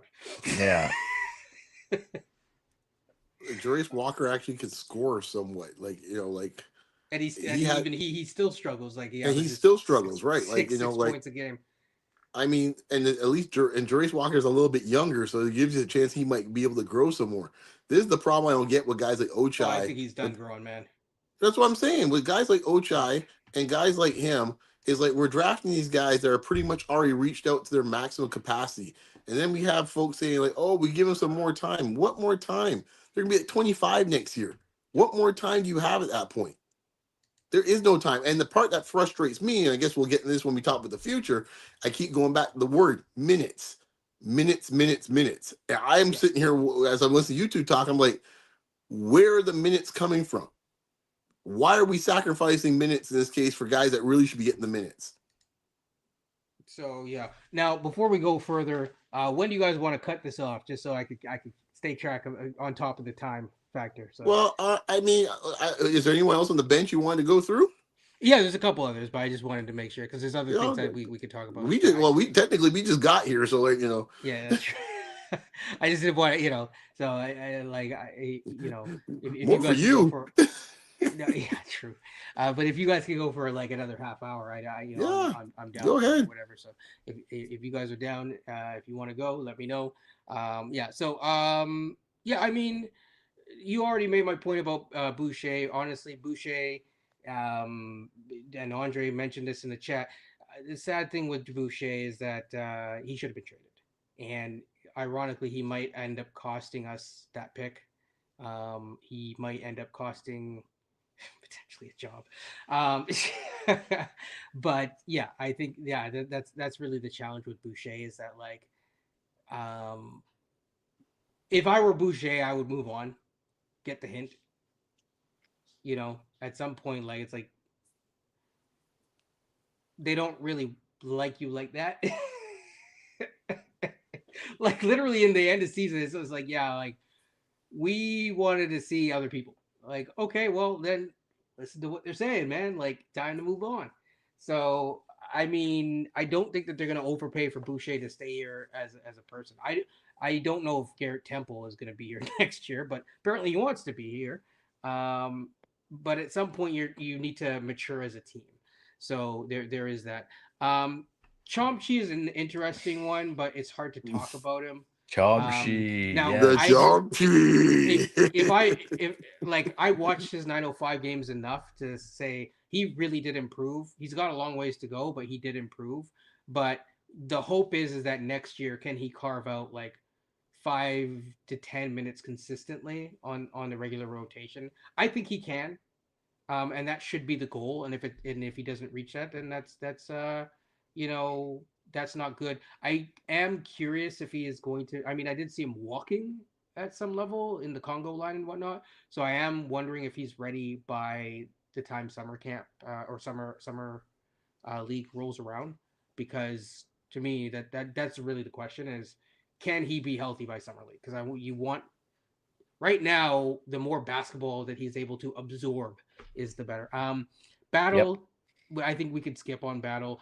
AJ Lawson's the interesting one just because there's so many guys at that position, and they cut Robinson for him. So I was really curious why that roster move was made. We do have a mid-level exception, Andre, except for there's one challenge before I jump ahead into free agency. I do want to talk about Darko. Um, but the real challenge is this. If you get the number one pick, for example, you are already going to be over the tax line. Barely, or at least if not over, right at the tax line. They will not have a lot of room to play with. So the question is, do they want to be a tax team? Now, if they get the number one pick, they They'll might be want to okay. be. They'll be okay if they get the number one pick. Yes, Yes, yes. it's worth it to go into the This luxury tax if you get flag. Yeah, this is exactly what I'm saying, Will, is that if they move up, if they can't find the other person who's potentially just from a financial standpoint the odd man out, although I think RJ is more likely to move yeah. during the season, is going to be Ochai. And I think Ochai is just easier to move. It's clean, move it. I doubt it. No. They would at least want to see what it looks like. So say it's Yeah. Flag and Barnes. You want to see what that looks like. I don't care what anyone says. Like based on the season, if you watch the Raptors season and you're telling me that Cooper Flag comes in and Cooper Flag is not allowed to have a shot at the reins with Cooper Flag doing what Cooper Flag did, then you're probably going to get fired as a person. Like, I'm just, that's it. He's going to sell more jerseys. He's going to, like, you know, people like to talk about marketability. I know that conversation hasn't come up recently, but I will say this. When it does come up, Cooper Flag is very marketable. You know, whether you like it or not. You know, Yeah. he's from Maine, and then this is our tariff retribution, right? So, Adam Silver, listen up, do us a favor. I think that's really it. Beyond going about Ingram and point about Darko. My Ingram point is I did watch his games. There is something there. He's going to be a fan favorite. I think he'll have a good year individually. Is he going to be enough to kind of raise the floor? I don't know because the fit is kind of janky at best right now. If the fit is janky, you might as well pick BPA. Garrett Temple, great job running the Congo line. There you go, Effie. Jeez. Yeah, I'm not worried about the offense next year, though. Even if let's just say you bring in a pick, I'm not talking about Flag, but let's just say it's a top 5 or 6 pick. I'm actually not too worried about that perspective. Everything next year is about the defense. Yes. You have to be good next year defensively. So, speaking of Darko, so you're saying that he can only focus on one end of the ball each year? I mean, he might want to balance it out next year a little bit. Just a little bit. I mean, go 6, like a 70-30 defense. I know people are going to say that we ended the year of being like a top 3 defense, but we had the worst set of teams that we were facing. So it was like the Wizards, and then the Wizards again, and then the tanking Spurs, who are like sitting everyone, right? And people getting surgery. Then Nurse's team. Then Nurse's team again. We weren't play. Then Utah, who is like literally purposefully trying to tank.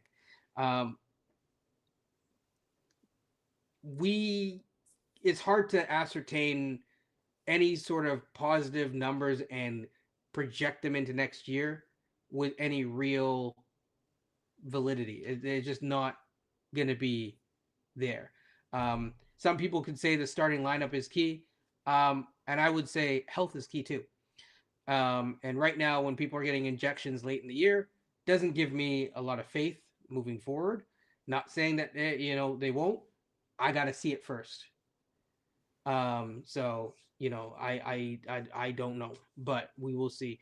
In terms of Darko, though, I think Darko had a richer year too. I just got that. Oh, JD. I'm gonna segue into Beyond and bring Beyond back into this one, but I'll give Darko some props just to start it off and say that he did stick to his T for togetherness. The team did not completely combust, and it wasn't completely Lord of the Flies. It could have been.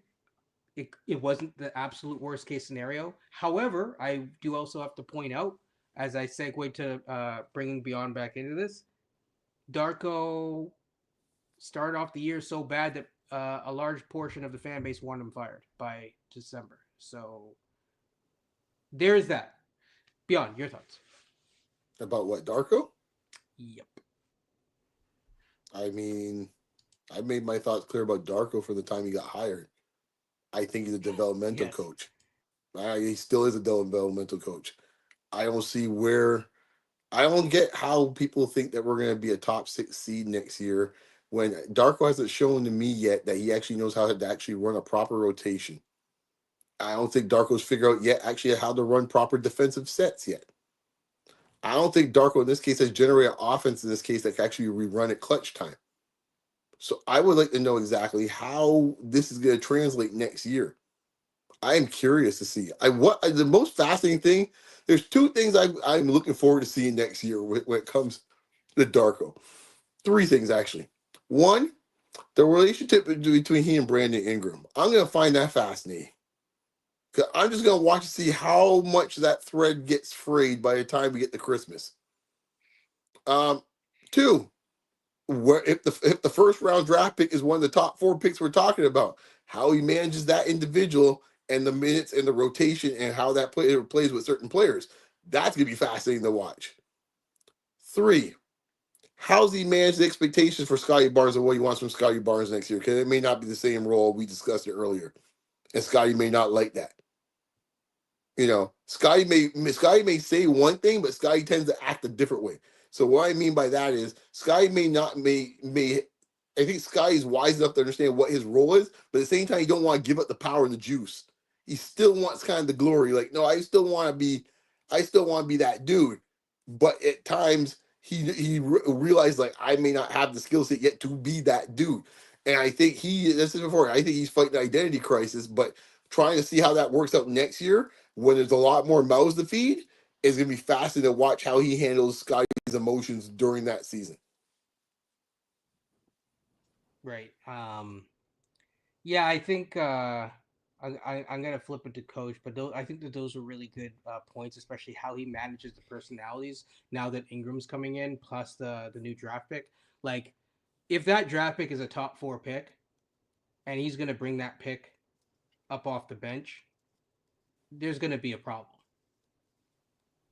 Like, there will be a problem. Like, you're not gonna go and bring Dylan Harper off the bench on this team. No. Right? Ace, some people will debate, but long term, by mid season at bare minimum, right? Like there are markers, right? Like fine, game 1, okay, but by December, there's very few prospects in that top 4 that you would say should be coming off the bench and like let's bring them along slowly. It's just it is what it is, and so. Like I don't want to, I don't want to go draft Dylan Harper and have him like, playing on the 905 or some nonsense like that. It's like, yo, what the heck is going on here? This you could see that. Well, there's 6 or 7 players that shouldn't be on the 905 in this draft, at least, probably more.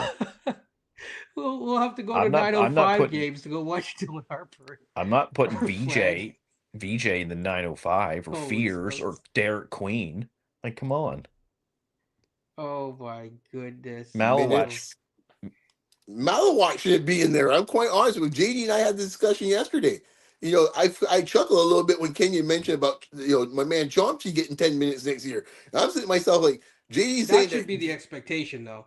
right, but JD, and I think JD's in the chat, so I don't want to speak anything that he didn't hear. I think I know his position, but he's saying he don't think Malawat should get 10 minutes next year. Well, if you think Chomsky should get 10 minutes next year, you're damn right Malawat should be able to get 10 minutes next year. Well, hold on. Here's the interesting thing. Messiah to Presser, I wrote down some of the things he said. And one of the things that he said, he did focus on when people ask him what should they get. People always like to latch onto what they want to latch onto. He said the best player available is what they looked at, and then he kind of shifted over to talking about like overall off season, including the beyond the draft as well. And he talked about getting a young big. So those are the kind of the two things: best player available and a young big. But in terms of the other thing that he said, this is where it gets interesting. He said we don't really know what I think AJ Lawson and I think he might have even said Battle is. They don't know what those guys are. So that's why they gave him the contract to see what they're going to be. So if we're gonna, you good, man?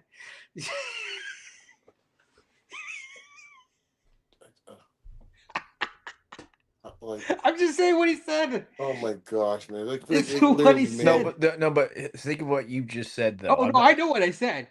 We don't know what they are, so I'm going to give them a hilarious. contract. I actually have an idea what Battle is. I'm fine with it because he's not making that much. Yeah, Messiah hasn't seen enough.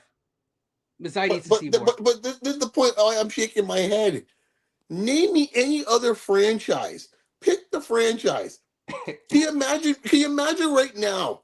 My man there, the Alaskan Assassins out there in Detroit right now, and comes at the end of the season. Say it might end on Tuesday or wherever when the series is done. Says, you know what? We really haven't figured out enough about what we're getting out of Sasser and I don't know, pick wherever guys, the 9th or 10th guy off the what's the Italian fella's name off the bench. We haven't really right. We really haven't figured out much about them. That's our priority. So Effie, this is exactly what we're talking about. We are talking about the minutes. And what those two are saying is that you gave him the contract. Yeah, it's probably not non-guaranteed, just for the record. But you basically gave him the contracts, not knowing, feeling like you need to see more. And I think the point is that the wording, you could give the excuse that the wording is not the best. But I think that the challenge here is that next year, depending on who we draft, say we draft Ace Bailey, I don't want to see more of Battle than Ace Bailey. And I don't think you do either. Because that would be a problem. Hey, you can't say so, can you? You can't say so. Because some of these folks are out here asking for more minutes for Ochai than Grady did this season. So that's actually true. Dude, we can't say that. That is true. That is true. Okay, this is utter madness that I'm listening to, man. Like I cannot believe this. If the Pistons said they're gonna go with my man there, the Italian man in this case here, and Sasser said, no, we gotta see more of them. Not Ivy. Fontecchio? No, not Ivy, not Holland. No, we gotta get more. We gotta see more of them. Can you imagine they signed Fournier? They're like, we don't know. I would throw my drink at the TV if I heard Trajan Landon say that. I was like, what the hell are you talking about? Well, that's why it's like a guy like what's his well, actually, they could sign Fournier, but Garrett Temple is a good example. It's like Garrett Temple is taking up a roster spot, and it's like I get that they need vets at some level, but ideally you want vets that are going to play real minutes. Well, I think that's the thing. That's the key. Like, but if he's going to be a player coach, just sign him as a coach, and that's it. But Kenyon, when they got them, they set him on the bench and they wanted to play. Well, that's true. Right, like once again, these guys talk. Or they signed the wrong vet, unfortunately, and the dude gets his right. And is collecting paternity leave for the rest of his duration.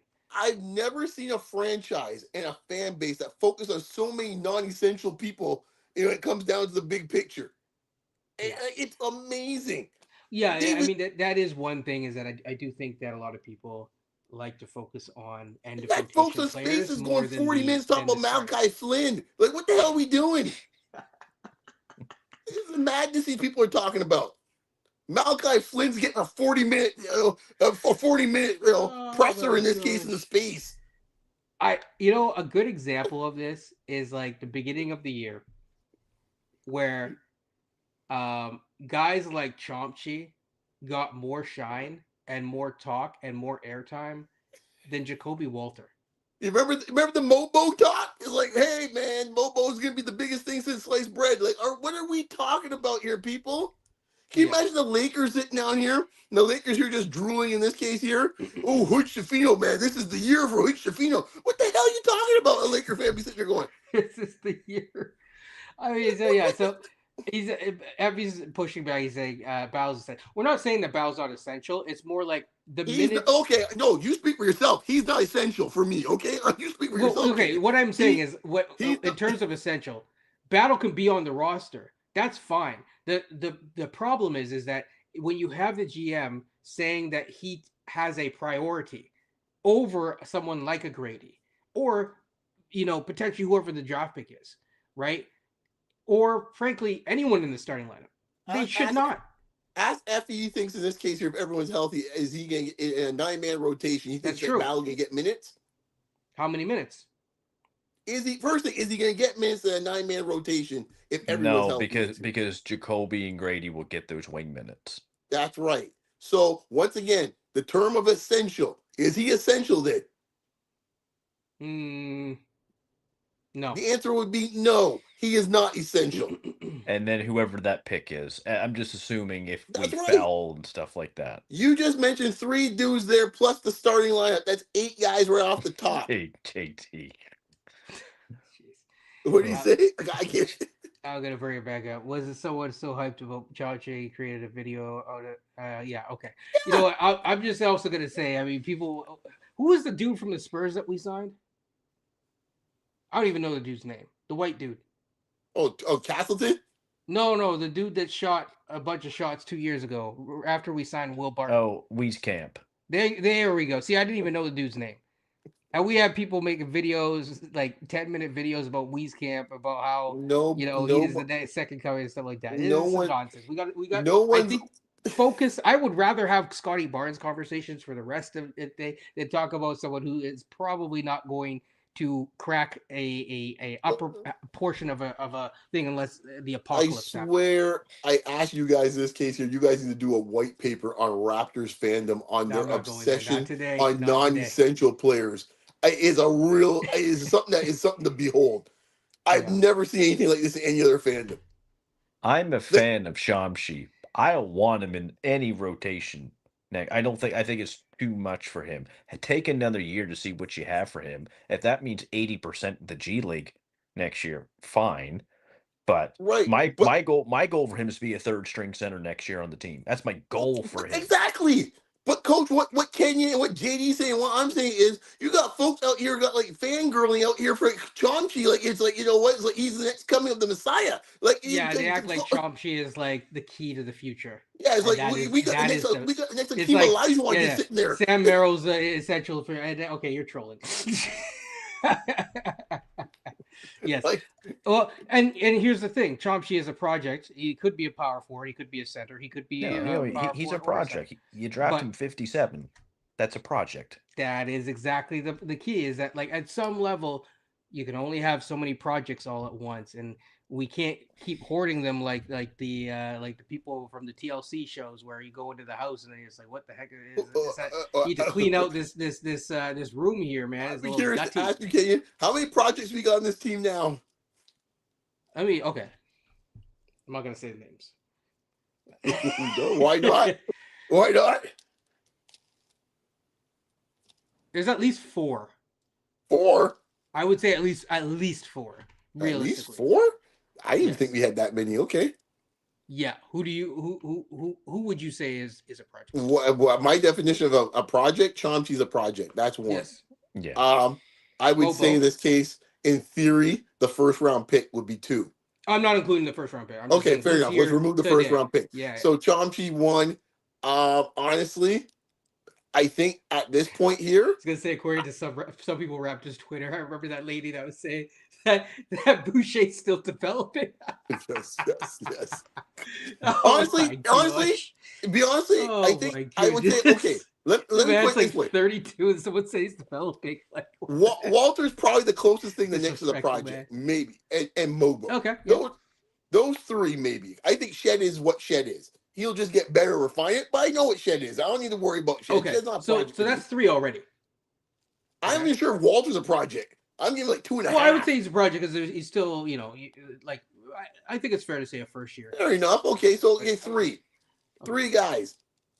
Because I don't think Scotty's a project at this point. Scotty I is do. what Scotty is. Grady, to some extent, is what he is. He'll get better defensively over Yeah. time, I think. But I know what I can get from Grady. I don't have to worry about that. And everybody else is everybody else at this point. So, like, really, it's not that many Right. projects on the team.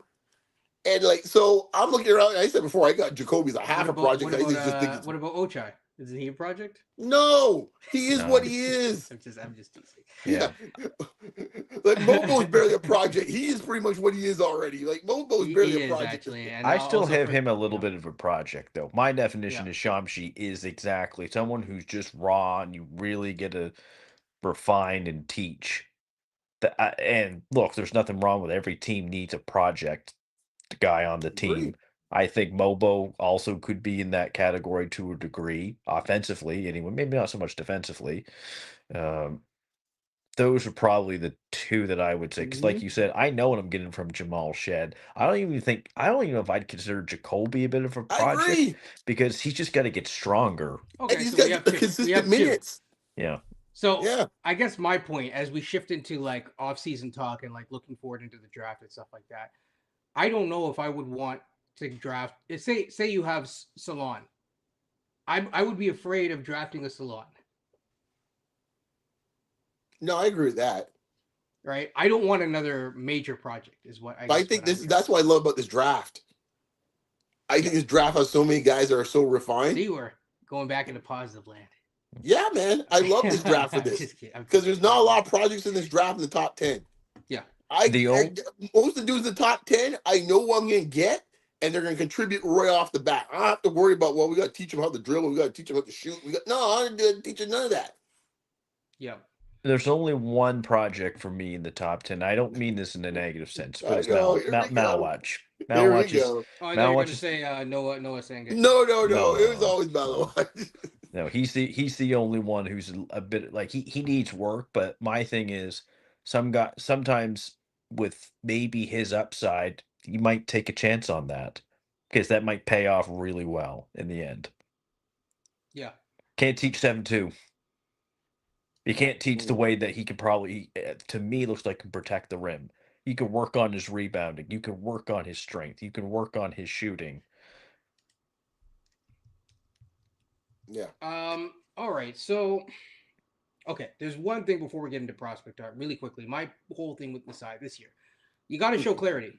He didn't show clarity that last year because there's like always 1 foot in, 1 foot out, and to the point where like there's someone who will not necessarily be named, who basically acted like I was the the enemy of the state kind of a thing because Good I movie.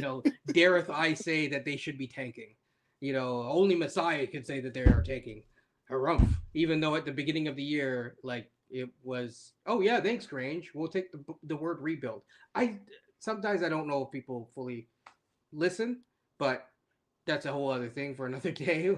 But I think the key thing and the most important thing here is that like I think a lot of people had bad taste in their mouth from this season, even the most optimistic of people. And the reason why they had that bad taste is because of a lack of direction. If you're Yeah. going to tank, then at some point, Chris Boucher shouldn't be still playing for another 6 games while you should be losing. Like you've made your decision. Um, I didn't think that Ingram was going to play, by the way, but he definitely didn't play. And then so that's in terms of the Ingram move, I thought that was in a vacuum because it's always in a vacuum and overall, it's still a little bit confusing because they could have just let people walk or just traded them for more draft. But fine, they wanted to get a guy like Ingram and then sit him, then you should be tanking purposefully the rest of the year. So it's again, for me, it was a bit of a half measure. That's my last little spiel. On beside, we can get right into draft talk. That's more of the fun stuff. Okay. On Masai? Yeah. If you have Yeah, any no, I points think on no, Masai, no, then we'll go. no. I think you're right. I think there was a lack of clarity and direction. I know he kept saying rebuild, rebuild, rebuild. Going into this year when you are as expensive as the team was, and Or with will be. Wilby, Kelly Olynyk, Bruce Brown, these are vets who Boucher, Pirtle. I don't think they were so bad, but I don't think they were stuck in that. But they were if they actually really wanted, they could have been really in that really tough middle ground had they done a little bit better, and then you would end up with maybe the 11th or 12th pick, and that's what you did not want. But when they start winning some of those games in January, and then you had to have Darko try to thread this needle of I better listen to you, boss, and lose games, but I have my best player who wants to play every game. I don't hate. I'm not. I'm not going at Scotty for that because I think he should want to play every game. But that's tough as a coach to manage that. I'll go with Darko for calling a timeout when they had 2 seconds left on the clock. He could have just let it go. And luckily, and Shed stepped out. The refs missed that, and then he missed the didn't get the shot off in time. And Yeah, it's just like, dude, just pull a Will Hardy. Sorry, Will, but pull Will Hardy. I just let the game, just let the momentum just go naturally. That's all you had to do. And why make it harder than you had to? Uh, Zach Obviously, Edey is a completely different type of player than Malawatch. We will get into a Malawatch. Well, let's do our Malawatch discussion now. But those are not players that I would compare to one another. But yeah, Edey is more refined in many ways. I mean, he's a 4-year college player, so that would definitely help. But and I do agree that Malawatch moves better than Edey. Beyond, I'll start with you. I have concerns about Malawatch. Part of it is how he goes up, and I watched a couple more. I'm still going through the film study, but how he goes up for rebounds and how he rips it down. I'm even watching it in the playoffs. How just dudes will just sky up, rip a ball down. Like there's just like a certain amount of force of like whatever that they play with, and he doesn't always play with that. He's a little like soft around the rim, and that is good because he might have a finer touch. But I also want the dude to kind of like play with a little bit more pizzazz in terms of the rebounding because the rebounding for him, especially if he is a good shot blocker, I think Lively is a better defensive player than him. But if he's gonna be a good shot blocker, he needs to. It's just something that he needs to get better at. Beyond, I'm gonna go with you first. yeah. That to me, if he wants to be a long-term prospect or long-term rotation player on a high-level team, he has to improve on the rebounding. To coach's point, the good thing with rebounding is like the good thing with rebounding is there's a lot of technique that you can teach a player to yeah, help improve that. With him being 7'2" and 260 pounds, that will help with the technique. So it's not like yes, you're trying to do it with a 6'9" guy and trying to tell him how the rebound. Yeah. So, but I think the other part of it, which is the part that concerns me a bit more with him, and it's a mindset, which is difficult. You can always deal with guys that have hard skills to kind of improve them, but the mindset, the soft skills stuff, where it's like, yo, man, it's like you gotta go after that ball like it's like your last meal type of thing, and that's hard. I've seen plenty of big men over the years. God bless him in this case here. I think of another guy that was like a very skilled big man, my dad's man, Sam Bowie. Sam Bowie in this case here, great talent in this case here, but great talent. But he didn't have a lot of aggression when it came to actually going after it. Ralph Sampson was another one kind of like that too. And I'm not saying he's obviously at that skill level offensively, of course not. Yeah. But Good that call mindset, about it, Ralph Sampson, by the way. yeah, that mindset, it's hard. It's hard to rewire a guy, man. Like you could do a lot of things to improve a guy's dribble, improve a guy's rebounding talent. But when it's between when it's in here, that gets tougher to deal with, man. Because like that part concerns me a little bit. Yeah, I don't think it's a motor issue thing either. No, I don't know how to it's a describe it. mindset, Yeah, right? Right. There's a reason why like 6'8" Dennis Rodman could go and get like 15 rebounds a game. It's a or mindset, Barkley even, yeah. right? Right, like that's what it is. Is that Um, it's that want to. and people outline or Fe outlined that he lacks positioning in boxing now. But the thing is that he's still 7'2", and especially at the college level, like you're way bigger than the vast majority of your talent that is opposing you. Like there's very few guys. Like last year's one of the first times I've seen in college where there's multiple top tier guys that are like 7 foot whatever playing against each other, like in that championship game where it's all clinging. Like you're not you seeing that on a regular basis. So most of the times, like those guys are just gearing up like rebounds after rebounds. Now, the other thing is you could look at it multiple ways. Duke had guys to clean up messes, so maybe it teaches him not to have to look up for those types of things, or the positioning's different because never fear, flag is here, right? But at the same time, it also it makes you a little bit concerned. So I do think Malawatch is an interesting prospect. I do actually like him, even though I'm really tough on it. There's guys that I would take above him for sure. Even at that, like I lean towards Newell. We actually had this conversation behind the scenes yesterday. But like I would be more than happy for us to pick Malwatch, and I think long term he could be a really good guy. But there are certain things that he needs to address, which I think is Coach, your final thoughts on Malwatch, and then we can go to a different prospect, and then maybe one more, and then we're probably that'll take us to a close probably. Malwatch as a fit is probably good for this team. We don't have someone his size. God bless Pirtle. But he's not as big as this guy. He's not as athletic as this guy either. And I think if you project out, if Malwatch was to hit developmentally, he could be a problem. But again, he's a bit of a project. So I wonder, like he is someone you could bring in. Starting lineup stays the same. Nobody's toes get stepped on. Malwatch takes 2-3 years. He comes in. He's your starting center then. But development is going to be very important for him. And I think Beyond made the point. If he comes in, it's probably going to be your backup center this year. Yeah. Are you looking to make the playoffs with your backup center at 19 years old, who's barely played? I don't want to say barely played, but he's played basketball for a few years. Yeah. Uh, It's a little counterintuitive. maybe if he hits, It's a but tough position to learn I too. think I know we had the discussion. It kind of feels like the SAR discussion a year ago. I think we got to look at how the game is played now and how young the players and the rosters are. Like Lively was a rookie and is playing the finals. Okay. Like Ricochet was the first round pick and playing the play in this case, playing big minutes. I gotta Like I counter think, this though. well, But go I for it. mean, hmm?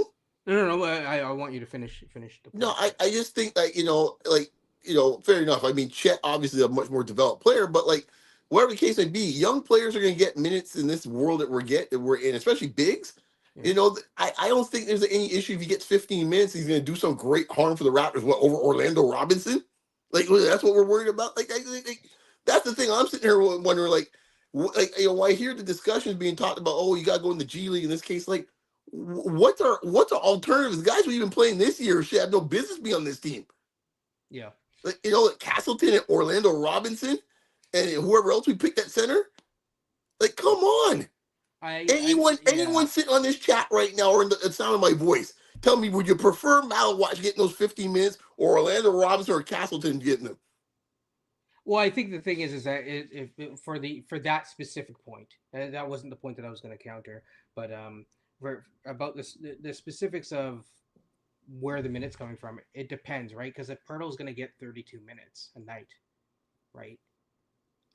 Then you're only having 10 more minutes. Now, I guess you don't believe in Chomchi to the point where you don't think that he's going to be ready by the start of the season. So that's where you're coming from. Is you're saying I don't think that Chomchi is going to have a chance.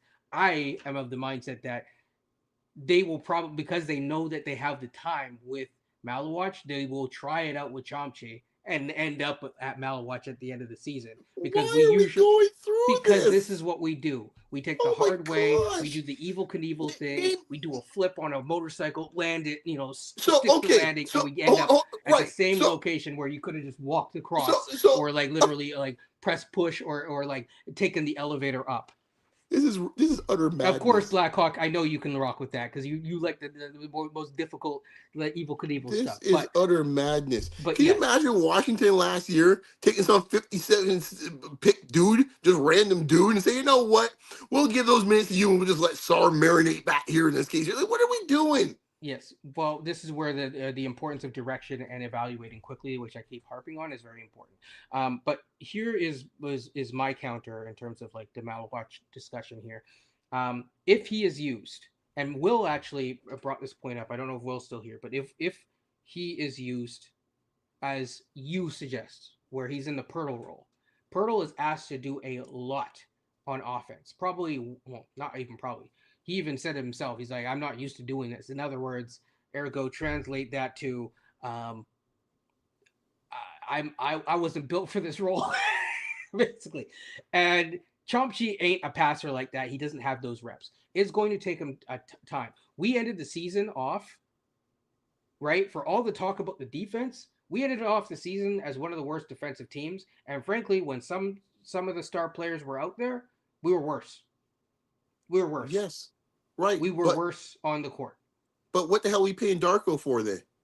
Right? Because when it's all said and done, what are we paying Darko? Right, just strip down the offense for him in the second thing. Because here's what I would do: Shed, you in this case could run offense. All right, here's what we're gonna do: you're gonna do your high screen roll. You're usually doing the Darko 0.5 offense. Instead, you give him the ball to the Shed to the Malwatch to make a decision. Malwatch, this is what you do: if you get the ball from 16 feet, shoot it. That's it. Just shoot it. Well, Kenny's point though, and this comes back to Malwatch, but also comes back to Queen. Do we pick the guy who's going to fit the system well, which is probably Derek Queen, or do we pick the guy who, quite frankly, we might need on multiple levels?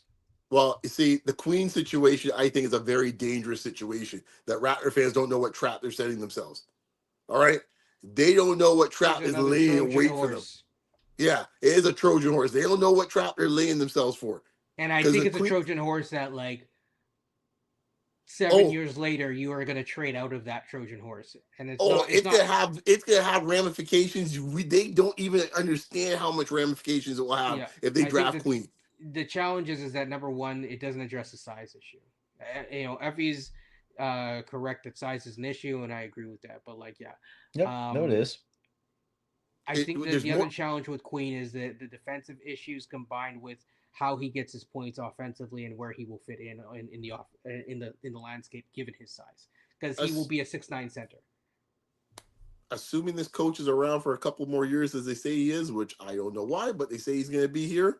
His love of a center running his offense through that, all is said and now, and I'm waiting for it. If Queen is drafted, I'm waiting for this moment coming, and it's going to come maybe sometime around December. And I'm going to have guys on this same chat and some other guys that aren't on this chat start going crazy. It's like, why are we running so much offense through Queen, man? What the hell are we going to get the ball to Scotty or BI? I'm waiting for it, and I'm waiting for it. And I got my clock and my watch waiting for it, man. The quote Chris Rock, that train's never late. Now I'm waiting for it. I'm going to look forward to it. I'm going to have my drink right here in my hand. I'm going to sit there waiting. I'll be like this. I think you did that last year too. Exactly. Yes. Yeah. Oh man. So Andre was asking about Yegor Denim, and I think Will asked basically like, are there other people in the top 12? Let me just find Will's thing first. I like Queen as a player, but I'm saying on this team, Queen could be very, very dangerous from a standpoint of development and how this team is actually how this team functions in the future. That's all I'm saying. It's not necessarily a Queen issue. It's the Ingram structure would that have we to have be here. A significantly better defensive player, which he is not. And Darko would have to have people would have to feel confident about Darko's overall defensive system.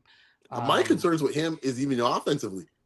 Because if Queen gets the minutes, which I think he would get on this team, Queen's going to get 17, 16 points a night. I don't know about 17, 16 points, but let's say like 14. That Okay, so you're doing one less 3-pointer. Okay, fair enough in this case here. But he's a scorer, and he's gonna find ways to score if he gets 20 to 30 minutes a night. And then what's gonna start happening is people are saying, "Well, how come this kid's not getting more minutes?" As he should Right. get more minutes because he's a top 10 pick. And then you're going to get this position now where Queen becomes one of the central players, as he should be, because he's a top 10 pick. Now you're capping your ceiling because now your three best players now will be Queen, possibly Scotty still at this point, and the 1 year Brandon Ingram. How's that looking, folks? That's making us king of the hill. He said if you're picking if you're picking I guess 10th, presumably, um, like who are you? Mm. Um, yeah. He said, ooh. I think no. There's gonna be someone. CM. Oh, Colin Murray You know Boyle what? is still gonna be there. If my man drops for Illinois, I'll be happy if we got him at 10. Yak Jonas. Yeah. Yeah, Yeah. I don't see him dropping all the way to 10, but yeah, yeah. I mean, it's possible. Yeah. It's possible. I mean, hey, I'm not saying I'm not Hey, denying that it can't happen. somehow it's amazing. A draft that started off not talking about any centers for the most part is become a very center focused draft in the last month. I mean, I made the case to you yesterday, right? So Mhm. it is very possible that like a guy like Jace Richardson, who's also very interesting, those guys could sneak up and push a guy like Kasparis down. So I mean, I'm fine with Kasparis. You got coach's Um, man. In this case, we'll talk about soon. Fears. Bobby That's gonna probably put. Specials. Yeah. By the way, I would not take Jace on this team. I know a lot. There are fans of Jace in Raptors land. I think Jace will be fine, but I think Jace is. Uh, I don't trust Michigan State I guards think unless his they're named brother's Magic a lot Johnson. better. His brother that's coming up is better. So, I don't yeah. trust Michigan State guards unless it's Magic Johnson. Oh, fair enough. Not great track record. No How is disrespect. Con Knipple All love Deshaun defensively? Respert. So Andre is asking about Con Knipple defensively, and someone asked about Yegor. So who wants to take each thing? Coach, that's right up your alley. I would trust Yegor more defensively than Khan. Khan had Flag and Malawatch next to him, which would probably prop up maybe some of his defensive numbers. I like Khan honestly on the Oklahoma City Thunder. You can pick him. It's like we don't need our star. We got one, but we're gonna pick a guy to pair with our star. And you got him, setting up in the corner shooting threes. I think that would be fine. But in terms of Yegor or Khan, if you give me who do I pick, I'm taking Yegor, 100%. I'm taking the guy who's 6'9", who's a better athlete, who I think there's just more upside there. And I'm not particularly like, let's go get Demon. I'm like, no, no. If we fell outside the top 10 and he's there, I mean, you're outside the top 10, then that's different. Coach, man, don't speak that into existence, I man. That's a know, I bad know. I mojo see, right there, man. I I'm not see, even gonna touch Tankathon today. I see the Okay, look we're on gonna leave Kenyon's face. I'll Tankathon. be, We are I'll not be gonna touch good. Tankathon. That is okay. We are not. This is not. This is a worst case scenario conversation. Oh But God. yeah, I don't think. I think the thing with Khan is that he's a very good tertiary piece. Um, but we're not at a team building spot where we need a tertiary piece. We need a guy who can be part of the core. He's not part of the core, in my opinion, in terms of overall. I think there's other guys that could drop or could be around there. Again, Hasanul would definitely take him over. The guy that I just mentioned. So yeah, I mean, there's that. Yegor. Again, this I don't mind bigger point guards. I don't know if he's a point guard or not, but I think he's got a lot of skill development. If you're gonna swing for the fences, I don't know if I would specifically pick him. If you drop out, I would go for Noah Asanga. I've been, someone told me to look into it. I did look into him, and I can see why. And it's a lot. The way that I look at it is he's some ways right, just off the cuff, a bit more like I compare him directly to Bilal. It's not the exact comparison, but he's more refined than Bilal was when he was doing his thing at the respective times, and he has that 6'9" wingspan. I think offensively he's shown a little bit more than I thought. I thought it was just literally going to be like all like the wide open stuff and whatnot. But there's something there that's interesting. Now, some people would have him in like the top 5 or 6. I'm not going that far, but he's interesting for sure. That's another guy OKC might take a look at too. They seem to like prospects like him, the Yeah, international prospects with a little bit of size. Look at Usman Jang, uh, Jalen Williams. Topic is a Po- big point guard. I could just Poku. Poku, there you go. But right, Sengu would be right. like, if Chad ever got hurt, you might be able to plug and play this guy in. That Yeah. seems like just such an OKC pick to me as well. If you got Khan, would you trade Grady? No. Yeah, I think that they could play together. I don't see an issue with Well, that. no, I'm just not drafting Khan. Well, That's the thing. I'm just that's the other thing. It's just a weird thing to do. Like, why am I trading for? I just know it's like I know some people this year wanted Dalton Connect. It's like you just drafted Grady. Did Why anyone would not see? watch the Houston game? Because he was out there getting scorched like every chance they got. Houston was just isolating him. Who? Like no one ever watched that game, or we just remember last minute Oh, of the game. oh, you mean Khan? Yeah, he was getting torched. Sorry, I thought you meant like the other Houston. Oh Yeah, no! I thought the yeah, yeah. Cougars. Yeah, he was getting torched. Yes. yeah. I'd roll with Yegor in that just the the talent there. I'd roll with him, and again, I don't have him in my top 10. Andre says Trey Yep, Johnson is a sleeper. I Yeah, think I so. don't know if I consider him a sleeper only because he's already being talked about as like potentially top 5. So at that point, Ain't much but sleeping. I hear what you're saying. Like I do think I could see someone taking him top 4. Honestly, I could. I see a world he could go 3, and Hmm. that's a small world, and Yep. I wouldn't do it, but I could see an organization saying, well, you know, he's a little bit more, he's a little like Ace, but we think maybe he's a little more refined right now, or if you're concerned about him. I'm not saying that's something I would do, but I could see a couple of teams being like, we think we know what he is. Could Ace play the 2? Yeah, yeah, I think so.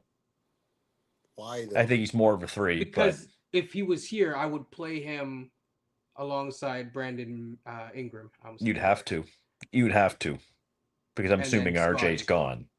Yeah. But okay, okay. And I'm just wondering, it's like who would play the 2, and I'm wondering if he seems agile enough to play the 2.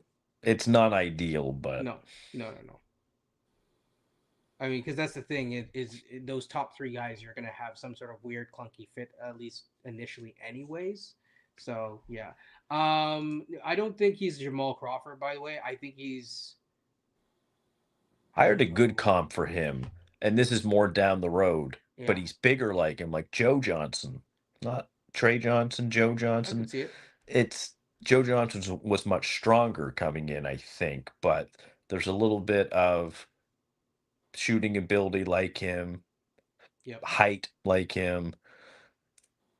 I could see him Boy, maybe a little bit like that. he can get a bucket like ISO Joe. I know, boy. That's high praise, man. Not many people can get a bucket like ISO Joe, man. No, no, when he was Yeah. good, he was good. Yeah. Yeah. So yeah, I mean that's that. I think VJ is another one. I mean, Andre, you asked why draft a shooting guard. Um, I wouldn't just draft a shooting guard for the sake of it, but if the shooting guard in this draft has a significantly higher upside than say RJ 2 or 3 years down the line, which I do think that there are people in this draft that do, um, then yeah, you do it. I mean, you do it and you don't look back. And whatever happens, whoever has to get moved, you do it. It's like saying I wouldn't draft Cooper Flag because we have Scotty Barnes. You do it. You try to figure it out. Doesn't work. Then Yeah. you make your move later. But you Andre, take the we're trying best to, talent. yeah, we're trying to raise the ceiling of this team, man. You gotta think bigger, my friend. We can't be thinking about this thing. You talking small chips here, man. We trying to think big. Yeah, it's the floor is nice and getting a good floor raiser, but the floor raisers really should be coming from the vets. and stuff like that down the line, where you sign a good vet or something like that, or trade for a good vet, the ceiling is what you're looking at in terms of building out your prospects. And right now, you look at other teams like Houston. Houston's a good example where they have guys coming in. OKC just drafted dudes. I mean, um, you know, 76ers, to Beyond's point, as he mentioned to me yesterday, it's like 76ers, if they hit in this draft and they get a top 4 pick, they have a post, Embiid, post Paul George core of young guys, including Maxi, the other Duke guy, McCain, and My insert, man. draft pick. That's a solid core. You need to. This gives us a chance to kind of look towards the future, but also add someone who potentially would be. I mean, if you get Trey Johnson, is he probably not better than Jacoby? I personally would think so. And I Um, think what should scare Probably. Raptor fans is that Philadelphia example. Philadelphia's been a perennial playoff team, mhm. and if they able to get one of those top 5 picks, and what comes to fruition is what you described, we discussed yesterday. That Detroit is better than what we have right now. Yeah, If it they were to is. get one of those top, as far as high end talent, if they get Maxi McCain, and you take the example we were discussing, Ace, that Mhm. Troika is a better high end talent than anything we got on this team right now. And that's not even including okay, Detroit's a good example. They just had an injury that no one has talked about, Yes, and that's Ivy. yes, And Ivy was really doing well early on in the year, figuring it out with Cade and stuff like that. I do think that there might be a decision made on that, sooner than later, but maybe not. I But think they still Ivy's have made a lot of money in the last 5 days. that too. Yes, yes. So it's like you have Ivy, you have Cade, you have Ron Holland, you have um, Thompson, Thompson. like Like these are it all might be really a young big players. Duran. Yes, and Duran. Yes, and so they have a lot of young talent on that team. Talent that's largely still on a rookie scale deal too. Mm-hmm, Take out Cade. We mm-hmm. need to get there. And I don't know. I would love to be able to have that. Oh man, oh no, we have to potentially, make a trade to get better. But like, you need that talent to be able to do that. I don't think that people right now are looking at Jacoby as others were potentially looking at Well, Ivy, for example. we had this discussion last night, and based on the Mhm. next 15 minutes or so, based on what I'm seeing coming on my highlights, and the Pacers take care of business, right? There's a discussion that might be happening about 3 or 4 days in this case of what's going to happen to the future of Giannis Antetokounmpo. And Yep, if those true. sweepstakes start happening, you brought it up in the discussion with the two of us yesterday or the day before. We don't have a good enough hand right now, No, we to don't. your point, based on the fact that we don't have enough good enough young talent to be in those sweepstakes if that happens. Oh, sorry, coach. What's Deadly that? Dame is. Oh, I saw him get carried off the floor a little bit. Well, there goes that. Yikes. That's Yeah, That unfortunate. no. I'm not watching the game, so I wasn't saying that in this case with that. I was just like, that's just Yeah, no, bad no, no. You were timing. just But talking about the game and just in general, but yeah, because I that's. see the little things popping up, and I think the Pacers were up 12 at one point. So They're up 11. I've been watching it, mhm. and Yeah, I've been following the score, but yeah. Indiana's young talent versus Milwaukee. Now, There's obviously, another team, Milwaukee's right? got the best player probably in Giannis, but Indiana's got a lot of young, controllable young talent. Yeah, Right? Like that. There's another team's got young talent that the Raptors are kind of yikes. behind on. That's unfortunate for Dame. Yeah, but that also, like Beyond said, if they lose the rest of this series, you're Giannis. We know how much he likes to run things and likes to set his own narrative. That doesn't necessarily mean staying in Milwaukee. Like he wants to win. Yeah. He wants to be in a position where Um, he can win.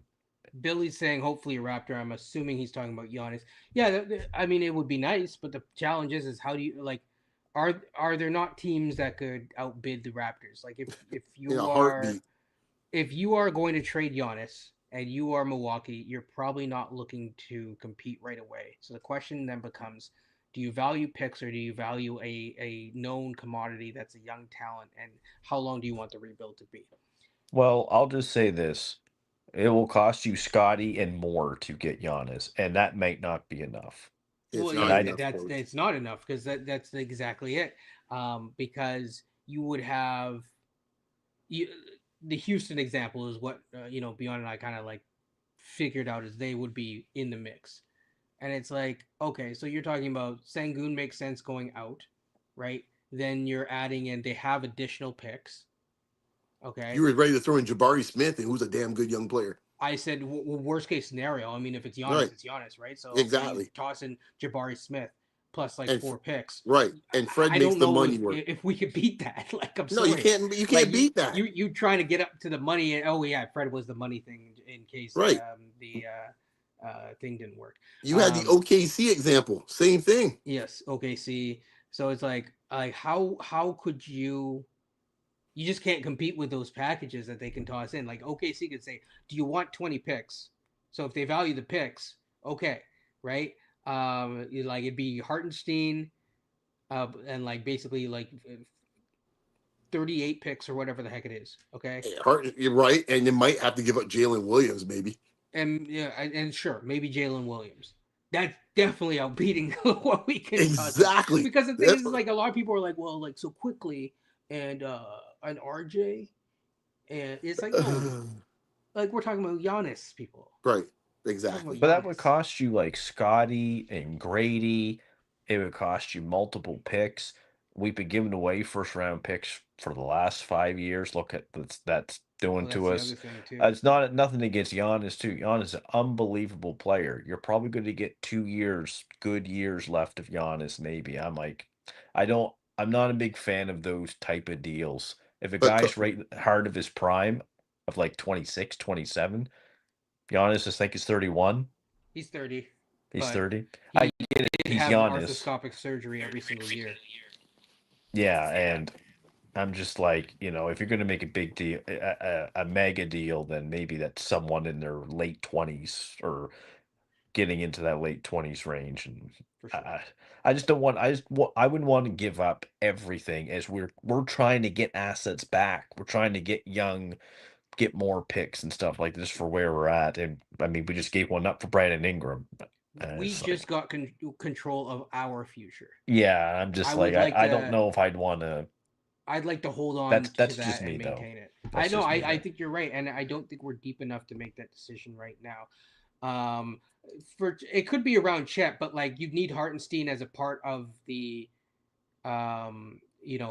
for the Hartenstein makes the money work more easily off the top of my head because he's making about 30 an inflated salary at like around 30, and so it's like they're not going to do that and Chet.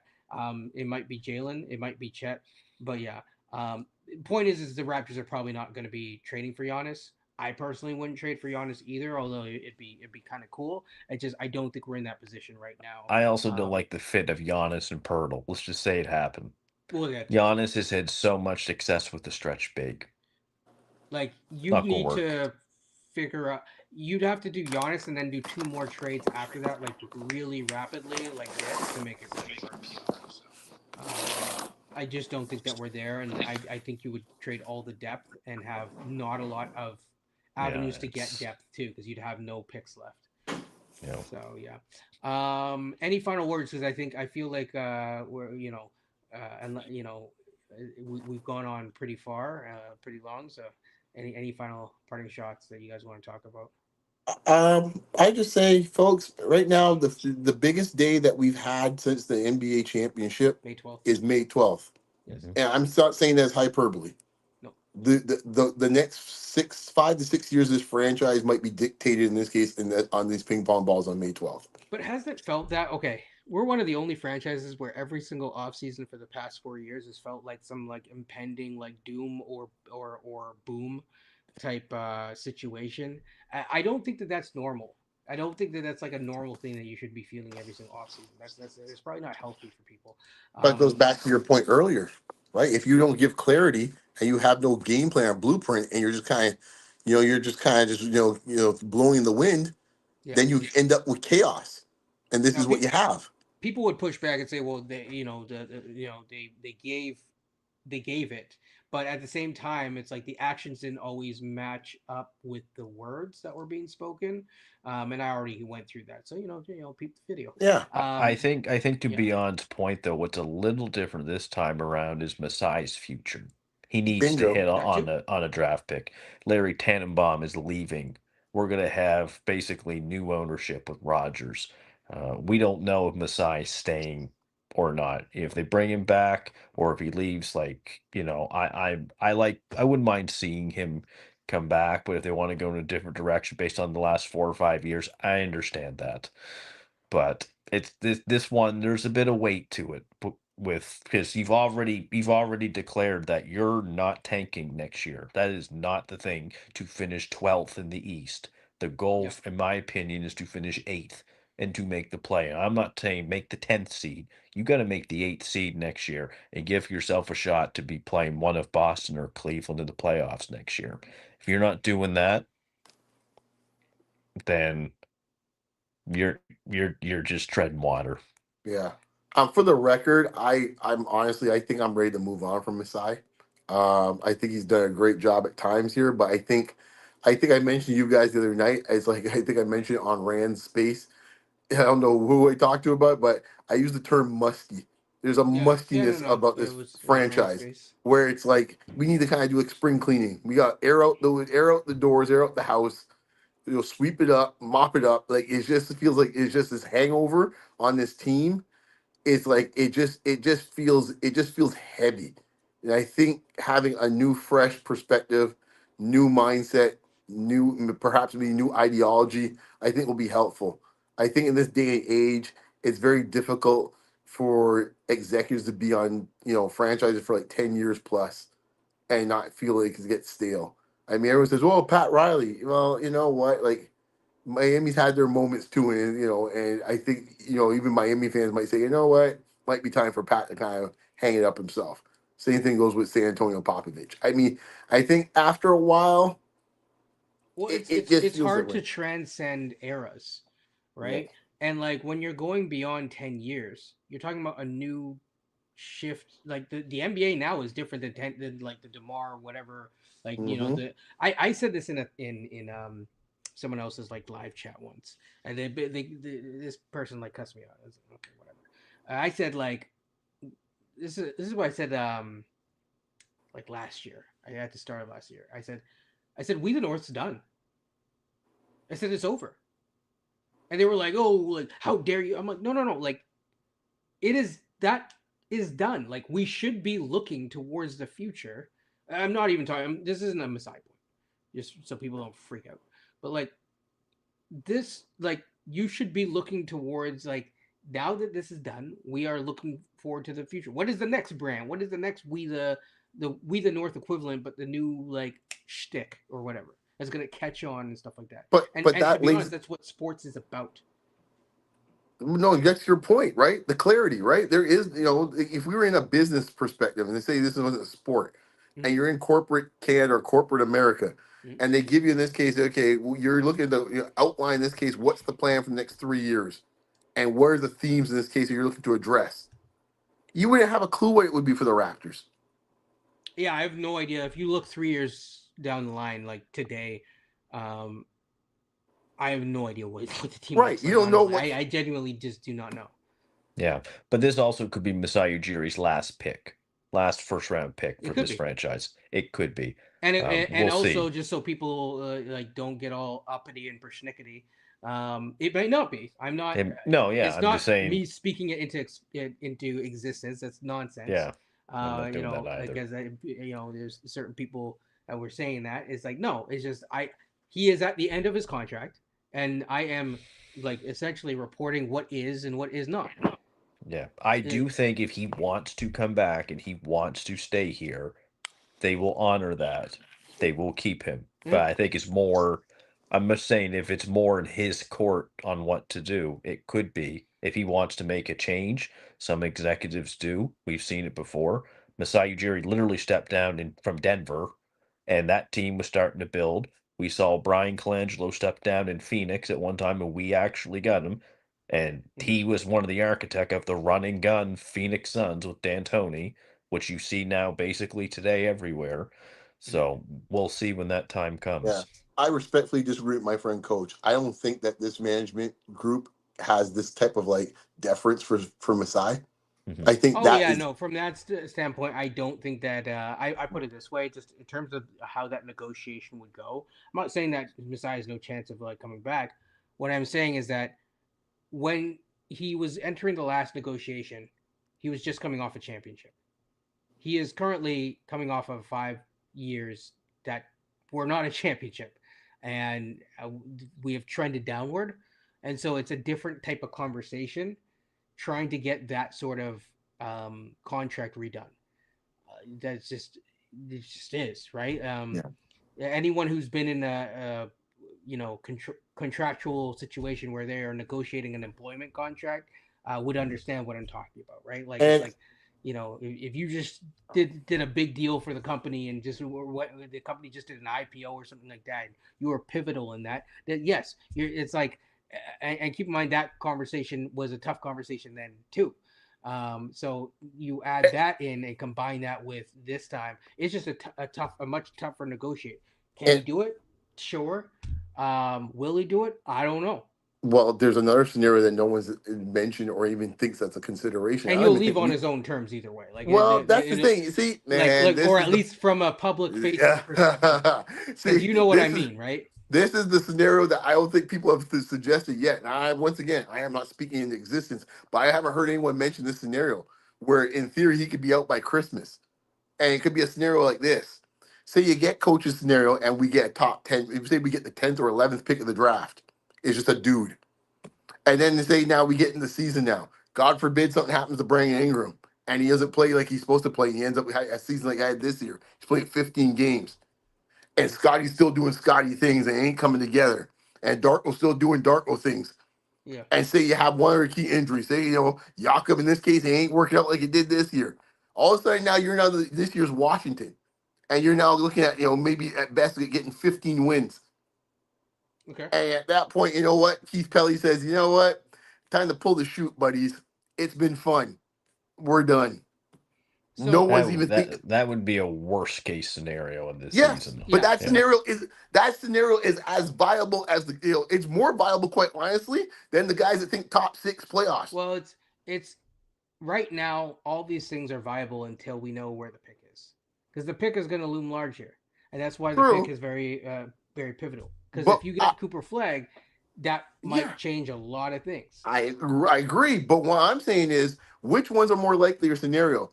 Us having everything go right, where Brandon Ingram plays 60 plus Well, games, I'm going to Scotty hold on to moves that on. top four pick, please. Right, Darko gets this, we get our top four pick, and all this happens, and we get a top six seed. Or is it likelier that since we now messed ourselves up now, and we are technically the seventh best probability, and we drop 3 spots to number 10, and Brandon Ingram's hurt again, which is not going to be shocking, and Scotty's still kind of developing at the same pace he's been developing at. Which one's the likelier scenario, if we're being quite honest? Well, what I'll say is like it's usually more of a middling scenario. So it's just like this year, right? When you said 27, I said 30, That's right? not what I'm saying, Katie. I'm I know asking that those that's two not what you're scenarios. saying. Right. I'm saying black or white. Which one are the top six The guys more saying that likely scenario is that things go bad, just because that's there's a all lot of that's right. options for things to go bad. So like whether it be injuries, whether it's a bad fitting and Darko can't figure it out, all that kind of stuff. I Yeah. agree with that. Right. I'm not saying that I But want that, but they put themselves in this position. I didn't tell you to trade for the guy in this case that only play about but 15 but games this season. but they did, and this is Yeah, the they did. situation we're in. So my Right. question is, what is the middling case then? The middling case is this. Say Brandon Ingram gets injured again, sadly, and something goes wrong. He plays half a season, perhaps. And instead of I don't want anyone to get hurt, but I'm just looking at the numbers and his history. Say that happens. Say Scotty Mhm. stays where Scotty is. Say you do get the top four pick that we're talking about, and say it's one of those guys, and they start blowing up. And say one of the other young guys we've discussed also takes a jump. That's the middle ground. Right. The kids Here, grow, and we see some hope at the line. here's the thing. Mhm. Masai talked about this actually in his presser too. He talked about a scenario where things don't go well next year, and they are bad, and he said it could be a win-win. That was his framing. Well, of course, it's his frame. He want to get a new contract, so of course he can say it's a win-win. Hey, man, it's all good, guys. Yeah. See, this is all part of the master plan. Of course, so right. Um, yeah, okay. So they didn't give much for Brent Ingram, but we're kind of past that here in this discussion. I think Right. the point with this is not that it's not the amount that they gave up for Brandon Ingram. It's the fact that Bi play even 60 games next year. When to Andre's point, I don't have the stats right here, but he has not been a bastion of health, right? He has been Great much line. closer to Jeremy Grant than he has been to LeBron James in terms of minutes played on the total per season. Yeah, and I love and you guys know I was pretty pumped about the trade at the time. I also like Ingram, but I'm telling you, if Ace Bailey is on the board, there is your insurance policy because you can't. I don't know if you can trust Ingram to play 60 games next year. Well, I think the phrase that you use is an interesting term in this case, insurance policy, because in my mind, Ace Bailey should be actually the policy, and in some ways, the insurance policy should be the other way around. Ingram, in my mind, because Ingram's only hanging around here for 2 years at best, Yeah, and when he's like 30, also that's what I mean too. yeah, and at 30 years old, it ain't gonna get better from a health standpoint. Yeah. So I will say though, so just correction, Andre, he played 64 2 years ago, and then this year was 18. The year before was 45, 55, 61 before that. And then yeah. So, but it's not like he's like been Lonzo Ball, but it has not been a bastion of good health either. So, And I think what's interesting is just mm. there's one more point. They talk about or we've discussed about RJ being traded. He's been the one who's been the healthiest outside of those first 2 games he missed of the season. RJ has basically played all year until they start sitting him at the end. Mm-hmm. So, Coach, you got to the point that I wanted to talk about, and just looking at the time, we'll give Max 2 more minutes, and then we're out. But the way that I look at it, just to address Effie's comment about that people keep bringing up every single year that the East is so weak. People said that this year and said that we would be a top 6 team this year, and I said no. And the thing is yes, to an extent, the East has had weak moments, and this year there were tanking teams in the East. However, we were one of them, first of all. So what makes you think that we're so special? But the other thing, just going beyond that, is if I look at all the other teams and I look at just the Raptors for starters, are we going to be healthy enough? Quickly needs to prove that he could be healthy enough. RJ needs to be healthy enough. Scotty needs to not be healthy enough that if he is out there, I am not hearing about his neck, back, baby, eye, foot, finger, etc.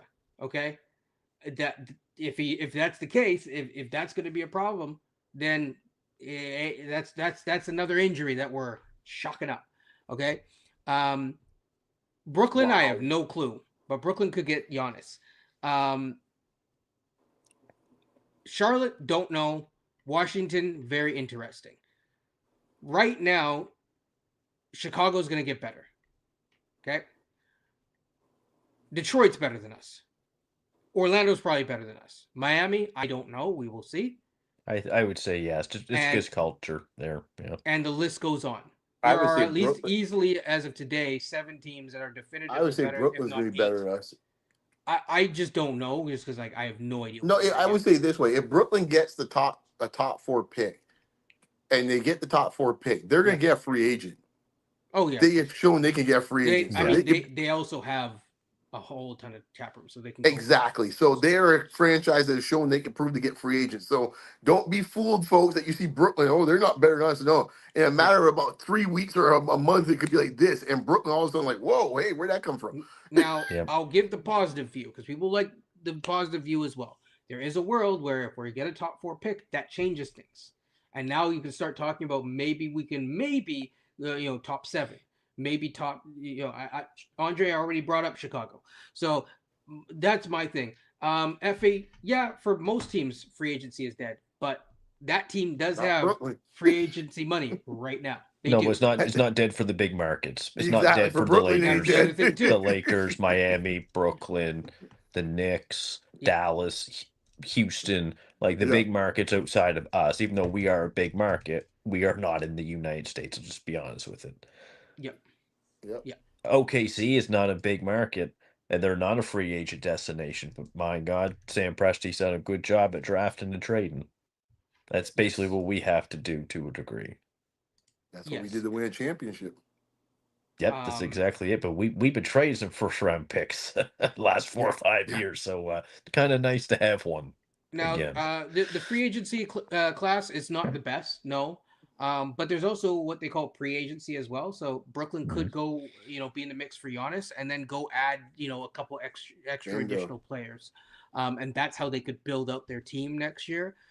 So it is possible, but right now, as of today, there's just too many variables for me to honestly put Brooklyn in the mix right now. It just, I again, May 12th is looms large for a lot of different teams. So yeah. Oh yeah, And then there's KD, but with KD that got to being, Brooklyn. that would be hilarious. Not Katie's that impossible. that Katie's that Hank Snow song. I've been everywhere, man. Across the desert, there, man. He's breathing out in air, man. He goes to Denver. He can breathe him out in air, I he guess. could, he could. Precious You Achua is play with also a Westbrook free agent. again? Um, That never mind.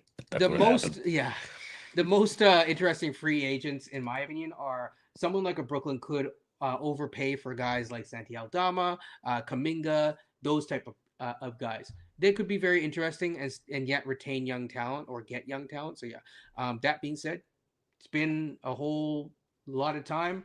I went through IQ and RJ without these guys, and then we rounded out the rest of the roster. Spent time on Yak, Scotty, good, bad, the ugly, etc., etc., etc. So hopefully that kind of satiates people for now. Yes, LeBron James is a free agent, but I don't think he's going to leave. And I did not mention Nas Reed, so good point, or the rest. But people, have fun, take care, enjoy the playoffs, enjoy relevant hoops, as I say, and peace. That's Peace. that's all. Unless these two, any final words by you two? Okay, well that's it, folks. Like, comment, and subscribe. Peace. Awesome.